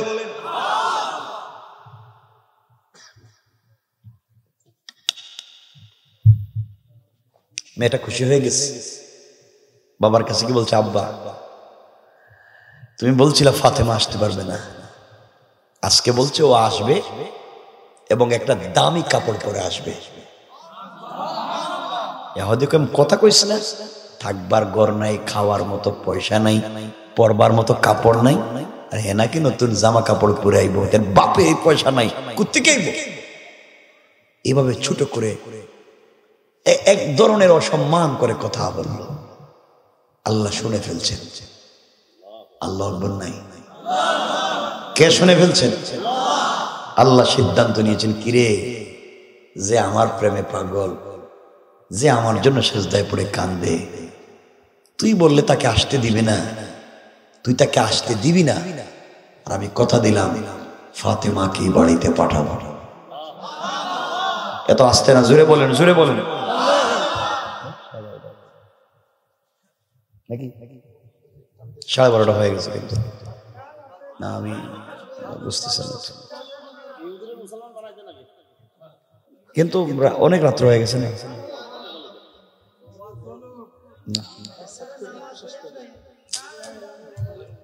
বাবা দেরি হয়ে গেছে তো আমি কিছু করতে পারবো না, কয়েক মিনিট। 12:30 হয়ে গেছে রাত্রে অলরেডি।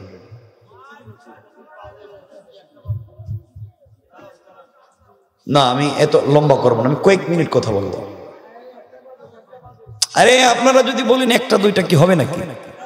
না, এগুলো হবে না। আমি বলতেছি, কয়েক মিনিট কথা বলতেছি, আপনারা শুনে। কিন্তু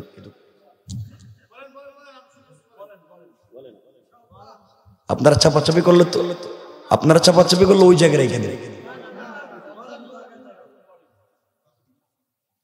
আমার বন্ধুগণ, এক পর্যায়ে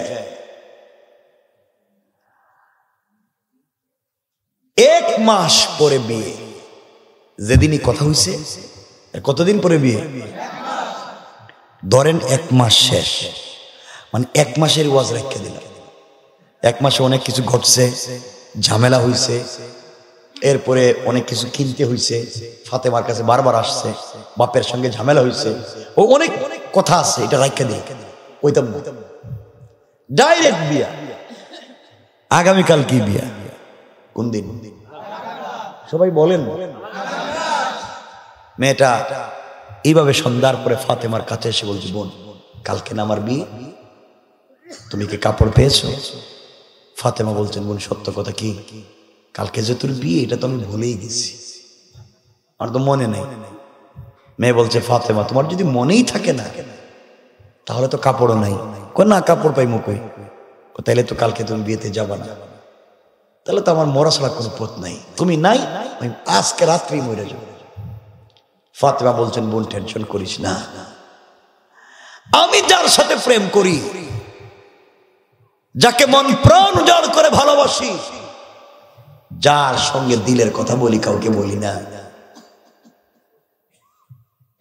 সেজদায় পড়ে গিয়ে যে রবের প্রেমে পাগল হয়ে যায়, কান্না করি, দুনিয়ার কেউ দেখে না, আমার রবের অনেক ক্ষমতা বলছিলাম, এখন এক রাত 12 ঘন্টা বাকি আছে, তুই চিন্তা করিস না, আমার আল্লাহ চাইলে ওই রাত্রের ভিতরে একটা ব্যবস্থা করে দিবেন।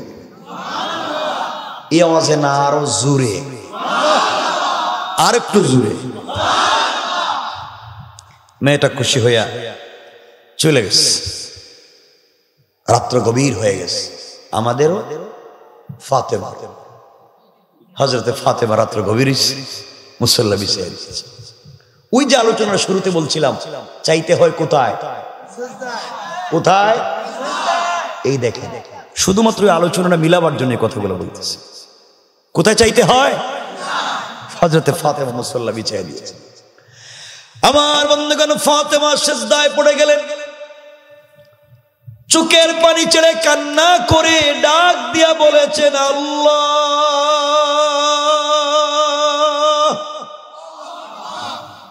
এই দুনিয়ার জমিনে আজ পর্যন্ত কারো কাছে কোনো জিনিস চাই নাই, আল্লাহ তোমাকে ভালোবেসে ফেলেছি, সারাদিন না খেয়ে থাকি, রাত হয়ে গেলে তোমার কদমে সেজদা দিয়া মনে বড় শান্তি পাই। আয় আল্লাহ,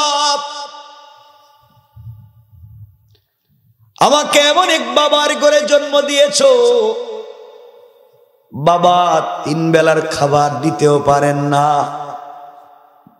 কিন্তু তোমার কাছে আমার এই ব্যাপারে কোনো অভিযোগ নাই, দুনিয়ায় কষ্ট করে কাটাইয়া দিতে চাই, আখিরাতে তোমাকে পেয়ে গেলেই খুশি। আল্লাহ, আমি তো তোমাকে মন প্রাণ উজাড় করে ভালোবাসি, সত্যি কি তুমিও আমাকে ভালোবাসো? আমি তো বুঝি না। আয় আল্লাহ, আমি তোমার কাছে একটা জিনিসের আবদার করতে চাই। দুনিয়ার জমিনে ফাতেমার যদি মায়ের পেটের একটা ভাই থাকতো, আজ আমি আমার ভাইয়ের কাছে বলতাম, কিন্তু আল্লাহ, ফাতেমার যে কোনো ভাই নাই। ও আল্লাহ, আমার কলিজার টুকরা মা খাদিজা, আমার মা খাদিজা মক্কার সবথেকে ধনী মহিলা ছিলেন, বাবাকে ভালোবেসে সবগুলা সম্পদ তোমার রাস্তায় দান করছেন। আমার মাও দুনিয়ার জমিনে নাই, কারো কাছে আমার দুঃখের কথা বলবার জায়গা নাই। আমার বাবা আমাকে শিখাইছে, কিছু যদি চাইতে হয় তোমার সঙ্গে কথা বলে যেন চাই। আয় আল্লাহ, আমি তোমার কাছে একটা জিনিসের আবদার করতে চাই। এটা ফাতেমার চাহিদা পূরণের জন্য না, ফাতেমার সৌন্দর্য বাড়াবার জন্য না। আল্লাহ, একটা জিনিসের আবদার করতে চাই। বাবা কালিমার দাওয়াত নিয়ে মানুষের বাড়িতে বাড়িতে যায়, হাটে মাঠে সব জায়গায় যায়, কিন্তু আমি মেয়ে মানুষ হওয়ার কারণে কোথাও যেতে পারি না। ও দয়ার আল্লাহ, আজ তোমার কাছে ছোট্ট একটা জিনিসের আবদার করলাম, দেখি তো তুমি আমার কথা শুনতে পাও কিনা, তুমি আমাকে ভালোবাসো কিনা। সেজদায় পড়ে কারো কাছে বলি নাই, তোমার কাছে চাইলাম। আগামী কালকে ইহুদির মেয়ের বিয়ে বাড়িতে যাব, আমার যে কাপড় নাই, আল্লাহ তুমি আমাকে একটা কাপড়ের ব্যবস্থা করে দাও। ওই কাপড় আমি ফাতেমার সৌন্দর্য বাড়াবার জন্য না, কাপড় পরে ইহুদি মেয়ের বিয়ে বাড়িতে যাব, যেন দিনের দাওয়াত হয়ে যায়। এই বাড়িতে যত মহিলারা জমা হবে, সকল মহিলারা যেন আমার কাপড়ের দিকে তাকাইয়া কালিমা পড়ে মুসলমান হয়ে যায়। আয় আল্লাহ তাআলা, একটা কাপড় চাইলাম, দিনের দাওয়াত যেন হয়ে যায়। এইভাবে ফাতেমা কান্না করে নামাজ শেষ করে সেজদা থেকে মাথা উঠাইয়া সালাম ফিরাইয়া মুসল্লা রেখে দিয়েছে। গভীর রজনীতে তাকাইয়া দেখে ঘরের ডাইন কর্নারে দুইটা কাপড়ের প্যাকেট কে যেন রেখে চলে গিয়েছে। কাপড়ের প্যাকেট গুলা হাতে নিয়েছেন, দৌড়াইয়া বাবার কাছে গিয়েছেন, ডাক দিয়া বলেছেন, বাবা নামাজে আল্লাহর কাছে কাপড়ের আবদার করছিলাম, বাবা কে যেন ঘরের কর্নারে রেখে গেছে বলতে পারি না। আমার বন্ধুগণ, নবীজি দুটা কাপড়ের প্যাকেট হাতে নিলেন, খুললেন, খুলে দেখেন একটা প্যাকেটে একটা সেলোয়ার, একটা কামিজ, আর একটা প্যাকেটে একটা ওড়না। সেলোয়ার কামিজ স্টোন দিয়া পাথরের টুকরা দিয়ে ডিজাইন করা, ওড়নার মধ্যে গ্লাসের টুকরা দিয়ে ডিজাইন করা। এত সুন্দর, এত স্মার্ট, এত ডিজাইন করা পৃথিবীর কোন ডিজাইনারের সঙ্গে যায় না, পৃথিবীর কোন ফ্যাক্টরি ইন্ডাস্ট্রি ফ্যাশন ডিজাইনের সঙ্গে যায় না। আর প্যাকেট খুলতেই দুইটা প্যাকেটের ভিতর থেকে জান্নাতুল ফিরদাউসের মিশকে আম্বরের গ্রান বের হয়ে গিয়েছে। ডাক দিয়া বলছেন, মেরে কোথায় পেয়েছো মা? ফাতেমা বলছেন, বাবা আমি জানি না কে রাখলো। এমন সময় নবীজি শুনেন ঘরের দরজায় কে যেন সালাম দিতেছে। জিজ্ঞাসা করলেন কে? বাহির থেকে জবাব দিচ্ছে, আনা জিবরাইল। ইয়া রাসূলুল্লাহ, আমি জিবরাইল ঘরের দরজায় আসতে চাই। ফাতেমা ঘরের ভিতরে চলে গেলেন, জিবরিল আমিন হাজির হয়ে গেলেন। জিবরিল আমিন সালাম দিয়ে বলছেন, ইয়া রাসূলুল্লাহ, কাপড় দেখে চোখের পানি ছেড়ে দিয়েছেন। ফাতেমাকে জিজ্ঞাসা করতেছেন কোথায় পেয়েছে। ইয়া রাসূলুল্লাহ, আমি ছিলাম সিদরাতুল মুনতাহায়। আল্লাহ আমাকে ডাক দিয়া বলছেন, জিবরাইল কই গেলা? আমি বলছি, আল্লাহ আমি যে সিদরাতুল মুনতাহায়। আল্লাহ বলছেন, যা রে জিবরাইল যা, জান্নাতুল ফিরদাউসে যা। আর আমার প্রেমিক ফাতেমা, আমার যে ভালোবাসায় যিনি অন্ধ হয়ে যায়, সেজদায় গিয়ে আমার কাছে চাইছে, তার জন্য জান্নাতুল ফিরদাউস থেকে পূর্ণাঙ্গ একটা ড্রেস কাপড় নিয়ে হাজির হয়ে যায়।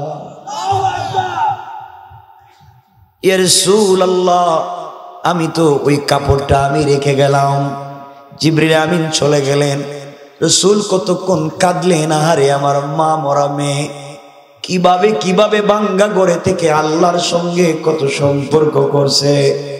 নবীজি মেয়েটাকে জড়াইয়া কাঁদলেন, ডাক দিয়ে বলছেন, মারে বাবা সার্থক আমার জীবন তোমার মতো মেয়ে পেয়ে। তুমি যে বাবা আল্লাহকে চিনতে পেরেছ, আমার কথা শুনে আল্লাহর সঙ্গে সম্পর্ক করতে পেরেছো। ও মা, এই কাপড় পরে তুমি ইহুদির মেয়ের বিয়ে বাড়িতে আগামীকালকে যাইবা। মারে পর্দার সঙ্গে যাইও। আল্লাহর রাসূল কেন বলছেন পর্দার সঙ্গে যাইও? কারণ এখানেও লম্বা আলোচনা, অনেক লম্বা, এটাও বাদ দিলাম, সব বাদ, সব রাইকা দিতেছে। বাবা এখন তো কতটা করবেন রাত? এমনি আমার 10টায় উঠেন, আসলাম সন্ধ্যায়, উঠাইলেন রাত, আর জীবনে কে আমার পর্যন্ত আইতাম, এটাই শেষ না। আমারে তো বুঝতে পারেন না, সারা বছর আমি তো একদিন ওয়াজ করি না, সারা 12 মাস কথা বলি। আর শুনেন, আরে বাবা শুনো না কথা, এখন শুনো, কথা শেষে যাচ্ছি তো।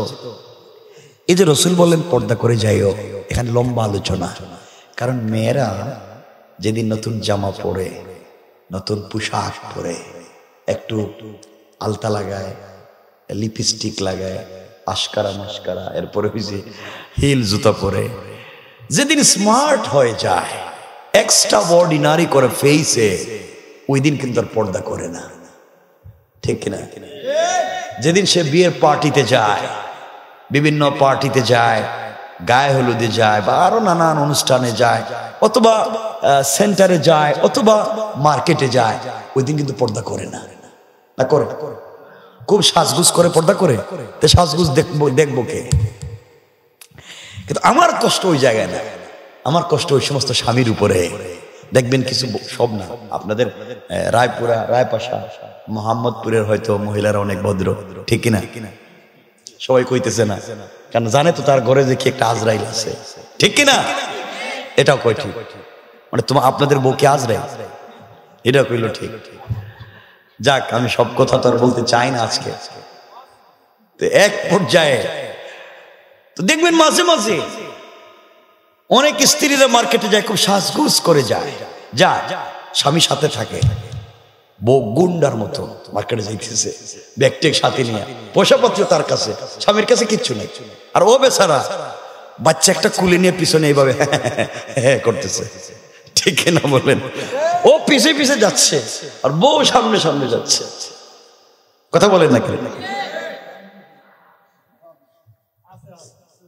এরপরে আরো শুনতেছি, আমি জানি না, আমি শুনতে পাচ্ছি আজকালকে নাকি অনেক স্বামীরা বিদেশ থেকে পয়সাপাতি পাঠায়, আর বউ সব পয়সাপাতি নিয়ে আরেকজনের সঙ্গে প্রেম করে বসে বসে, ঠিক কিনা? সব দিকে ঠিক মাইরা দিতেছি, বুঝতেছি না কিন্তু। তাহলে এলাকায় কোনো ঝামেলা আছে নাকি? অবশ্যই আছে না? বাপরে বাপ, আল্লাহ হেফাজত করুক। আপনারা বেঁচে গেলেন আজকের এই অবস্থার কারণে, এজন্য কথা বলতেছি না। আমার বন্ধুগণ, কথা সংক্ষেপ, এক পর্যায়ে ফাতেমা ওই বাড়িতে পৌঁছে গেলেন। একে তো বিশ্ব নবীর মেয়ে, আল্লাহ যাকে সাইয়্যিদাতুন নিসাই আহলিল জান্নাহ বানাতে চায়, জান্নাতি মহিলাদের নেত্রী বানাতে চায়, আল্লাহ যাকে সাইয়্যিদা শাবাবি আহলিল জান্নাহ হাসান হুসাইনের মা বানাতে চায়, আল্লাহ যাকে আসাদুল্লাহিল গালিব বিজয়ী বাঘ আলীর স্ত্রী বানাতে চায়, এই মেয়েটা সাধারণ কোনো মেয়ে না। আল্লাহ যার কোথায় জান্নাত থেকে পোশাক দিতে পারে, তোমার আমার গ্রামের মেয়েদের মতো কেউ না। ওই ফাতেমা একে তো কলিজার টুকরা রাসূলের মেয়ে, তার উপরে পড়েছে জান্নাতি কাপড়, যেন নূরুন আলা নূর। ফাতেমা ওই বাড়িতে পৌঁছে গিয়েছেন যে ঘরের ভিতরে ইহুদির মেয়েটাকে অর্নামেন্টস, জুয়েলারি দেয়া, ডিজাইন করে নতুন বধূর মতো সাজিয়ে রাখা হয়েছে। শত শত টাকাওয়ালার মেয়েরা তাকে ঘিরে ধরেছে। ওই ঘরের ভিতরে ফাতেমা যখন প্রবেশ করছে, জান্নাতি কাপড়ের আলোতে পুরা ঘর আলোকিত হয়ে গিয়েছে। আল্লাহু আকবার। জান্নাতুল ফিরদাউসের মিশকে আম্বরের ঘ্রাণে পুরা বাড়ি মুখরিত হয়ে গিয়েছে।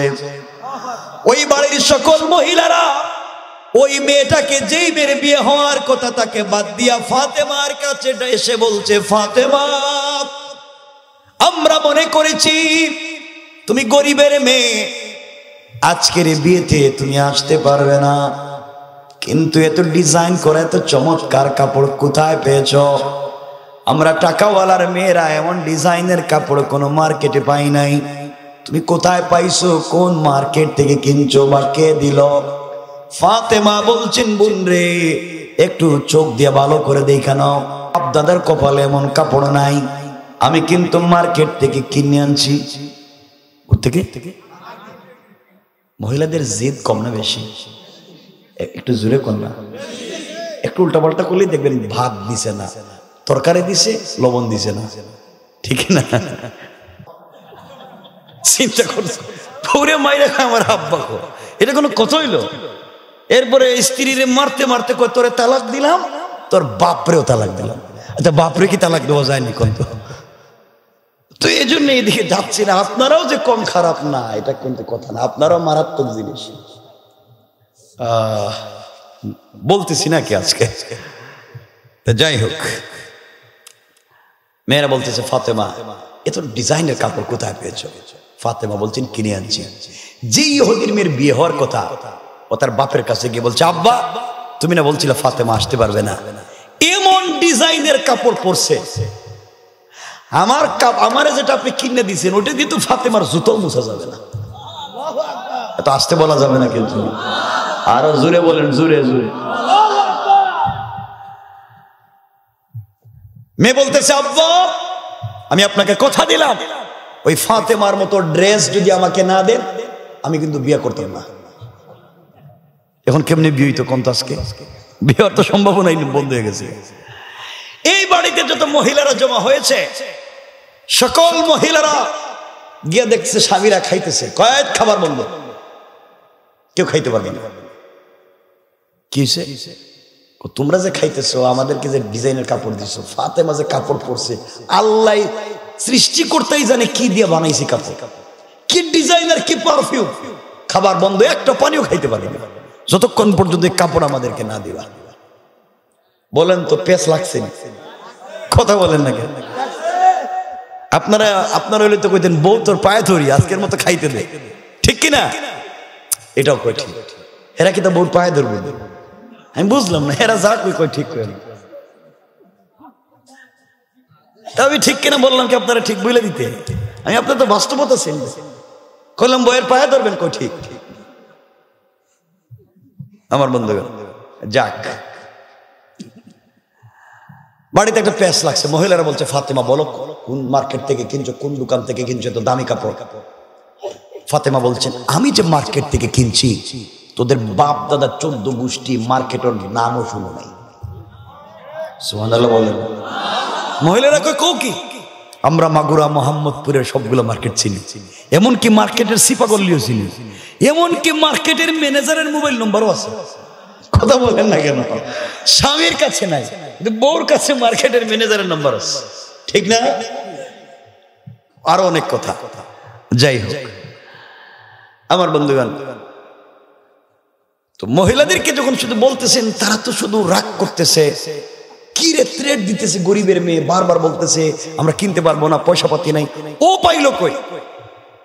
মহিলারা বলছে ফাতেমা প্রয়োজনে কিডনি বিক্রি করুন, দরকার হলে বাপ দাদার সব সম্পত্তি বিক্রি করুন, দরকার হলে স্বামীর কাছ থেকে মোহরের টাকা মামলা দিয়া হইলো, যৌতুকের মামলা দিয়ে হলো ডাবল নিব, তাও এই কাপড়টা লাগবে। কথা বলেন না কেন? ফাতেমা শুনতে শুনতে বলতেছেন শোনো আসলে কাপড়টা কিনে আনি নাই, আমার সাথে একজনের প্রেম, আমি একজনকে ভালোবাসি, হেও আমারে ভালোবাসে, তার কাছে আমি কাপড়ের কথা বলছিলাম, ও তার মার্কেট থেকে আমার এই কাপড়টা দিয়ে দিচ্ছে। মহিলারা চিন্তা করে কই কি কার সাথে তার প্রেম, জিন্দগিতে বাড়িতে কি বাইর হয় না, ও আবার কে প্রেম করছে, তাহলে কি পর্দার ভিতরে কাম সাইরে লইল নাকি? মনে হইতেছে সংক্ষেপে বলতেছে। সবাই চিন্তা করতেছে ফাতেমা বলে কি? হযরতে ফাতেমা রাদিয়াল্লাহু তাআলা আনহা বলছেন সত্যি। মহিলারা চিন্তা করে আমরাও তো প্রেম করি, কিন্তু আমাদের প্রেমিক ওই যে বল্টুর ছেলে, ও আমাদেরকে 2 টাকা দিয়ে একটা বাদামও কিনে দেয় না, আর যদি দে তাইলে ওর দেখে নিজেই খায় ফেলে, তা আমাদেরকে দিয়ে লাভ কি? আর তোর এত দামি কাপড় দিল গরিবের মেয়ে, তাইলে তো ফাতেমা উনারা তো দেখতেই, উনারে মানে কে? তোমার প্রেমিক রে। ওটা কি সাধারণ জিনিস? আমার প্রেমিক, এটা তো পৃথিবীর থেকে আলাদা জিনিস। মহিলারা কই দেখতে শুনি আমাদেরকে তো মান সম্মানই নাই আজকে, কই কি? ফাতেমার কাছে বলছে ফাতেমা বলো কোন মার্কেট থেকে কাপড়টা কিনছো, আমরা ট্রাই করে দেখবো, মার্কেট চিনিনি, কোন দোকান থেকে কিনছো বলো। ফাতেমা বলছেন শোনো, তোমরা যেহেতু এত অনুনয় বিনয় করছো, আমি যে মার্কেট থেকে কাপড় কিনেছি ওই মার্কেটের নাম জান্নাত,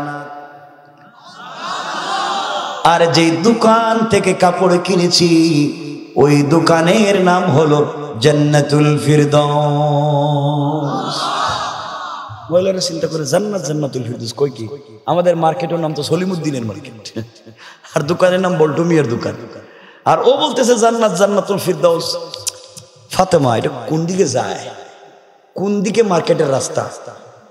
ফাতেমা বলছে, বোন রে, এটা যে কোনো রাস্তা দিয়ে মার্কেটে যাওয়া যায় না। এই মার্কেটে যাওয়ার রাস্তা মাত্র একটাই, এটা ভিআইপি রাস্তা, কঠিন ভিআইপি।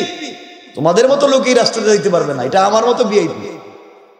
দেখছো নি গরিবের মেয়ে, হ্যাঁ নাকি ভিআইপি? ফাতেমা বলো তো এই রাস্তার নাম কি? রাস্তার নাম বললে কি তোমরা চিনবা? চিনবো না মানে কি? আমরা রাস্তা কি, আমরা তো সিফা গোল্লের কোন জায়গায় পয়সা ফুচকা চটপটি পাওয়া যায় এটাও জানি, ঠিক না? সব জানে। ফাতেমা বললেন, শোনো, যেই মার্কেট থেকে কাপড় কিনেছি ওই মার্কেটের নাম জান্নাত, যেই শোরুম থেকে কাপড় কিনেছি শোরুমের নাম জান্নাতুল ফিরদাউস, আর ওই মার্কেটে যে রাস্তা দিয়ে গিয়েছি যেটা আমার আলোচ্য আয়াত, ইহদিনাস সিরাতাল মুস্তাকিম। ও মহিলারা, দুনিয়ায় চলার পথে সিরাতে মুস্তাকিমের রাস্তায় যদি চলো রে, সামনে গেলে জান্নাত নামক মার্কেট পাইবা, ওখানে ঢুকলে পরে জান্নাতুল ফিরদাউস নামক শোরুম পাইবা, ওখানে গেলে আমার মালিকরেও পাইবা, প্রেমিকরেও পাইবা। আমার মালিকের সঙ্গে যদি তোমাদের সম্পর্ক হয়ে যায়, আমার চাইতে আরো দামি দামি কাপড় গিফট পাইবা। সুবহানাল্লাহ। মহিলারা চিন্তা করে, কই কি জান্নাত, জান্নাতুল ফিরদাউস, সিরাতুল মুস্তাকিম, কি তা কয়? এটা নামই তো শুনি, যে কি তা কয় এটা বুঝেননি আপনারা? এটা মানে সিলেটি কথা কইলাম, সব কইলে তো বুঝবেন। আমার জন্ম কোথায়? সিলেট, সিলেট শহরে জন্ম। তো তা সিলেটি কথা তো বুঝবেন না, নাইলে বইলে দিতাম, এটা বুঝবেন না। আরে আপনারা মনে করবেন মনে হয় হুজুর মনে এটা কি চায়না ভাষার কথা, সব বুঝবেন না। অনেক অনেক না না, ওয়াজ করতে তাফসীর করতেছি আমি, এক্সট্রা সময় নষ্ট করি না। এটা কি রাগ করছিলাম, এখন দিকে একটা হয়ে গেছে, তাও তো 1.5 ঘন্টার উপরে। এটা কি না, পরে যাওয়ার সময় তো কষ্ট হবে আমার।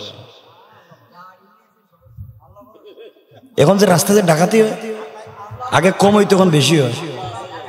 হ্যাঁ, আগে লুয়া মারতো আর এখন ডিম মারে। হ্যাঁ, এই যে ওয়াজ করতেছি এটাই নাকি? কারণ হুজুর আপনি আল্লাহর উপর ভরসা করেন, আমরা কিন্তু রাস্তায় আসি, আসেন, আমরা আসি, এই তো হয়ে গেল। আমার বন্ধুগণ, মহিলারা বলতেছে, ফাতেমা এই রাস্তা দিয়ে কেমনে যাওয়া যায়? ফাতেমা বলছেন, দেখো এই রাস্তা দিয়ে যে কেউ চলতে পারে না, এটা ভিআইপি রাস্তা। এই রাস্তা দিয়ে চলতে গেলে একটা আইডি কার্ড লাগবে, পরিচয় পত্র লাগবে। পরিচয় পত্র ছাড়া সিকিউরিটি গার্ড এই রাস্তায় কাউকে চলতে দিবে না। আর আইডি কার্ড থাকলেই হবে না, আইডি কার্ডে একটা পিন নাম্বার আছে, এই পিন নাম্বারটা মনে রাখতে হবে। আপনার এটিএম কার্ড আছে, পিন নাম্বার মনে নাই, আপনি কি বুথ থেকে পয়সা পাবেন? ফাতেমা বলছেন আইডি কার্ড থাকলেই হবে না, পিন নাম্বারটা যদি মনে প্রাণে ধারণ করতে পারো তাইলে সবকিছু পাবা। মহিলারা বলছে, ফাতেমা কও কি? সব ছেড়ে দিবে, তুমি বলো না নামটা। ফাতেমা বললেন, শোনো, যে আইডি কার্ড সঙ্গে থাকলে রাস্তা খুঁজে পাইবা, আইডি কার্ডের নাম হলো ইসলাম,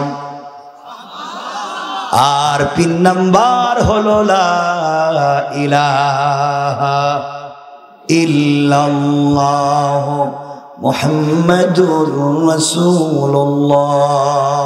ও মহিলারা, লা ইলাহা ইল্লাল্লাহ নামক আইডি কার্ড, পরিচয় পত্র যদি সঙ্গে রাখতে পারো রে, আর লা ইলাহা ইসলাম নামক আইডি কার্ড যদি সঙ্গে রাখতে পারো, লা ইলাহা ইল্লাল্লাহ নামক পিন নাম্বার যদি মনে রাখতে পারো, তাইলে এই সামনে গেলে সিরাতে মুস্তাকিমের রাস্তা পাইবা, আরো সামনে গেলে জান্নাত নামক মার্কেট পাইবা, ওখানে গেলে জান্নাত নামক দোকান পাইবা।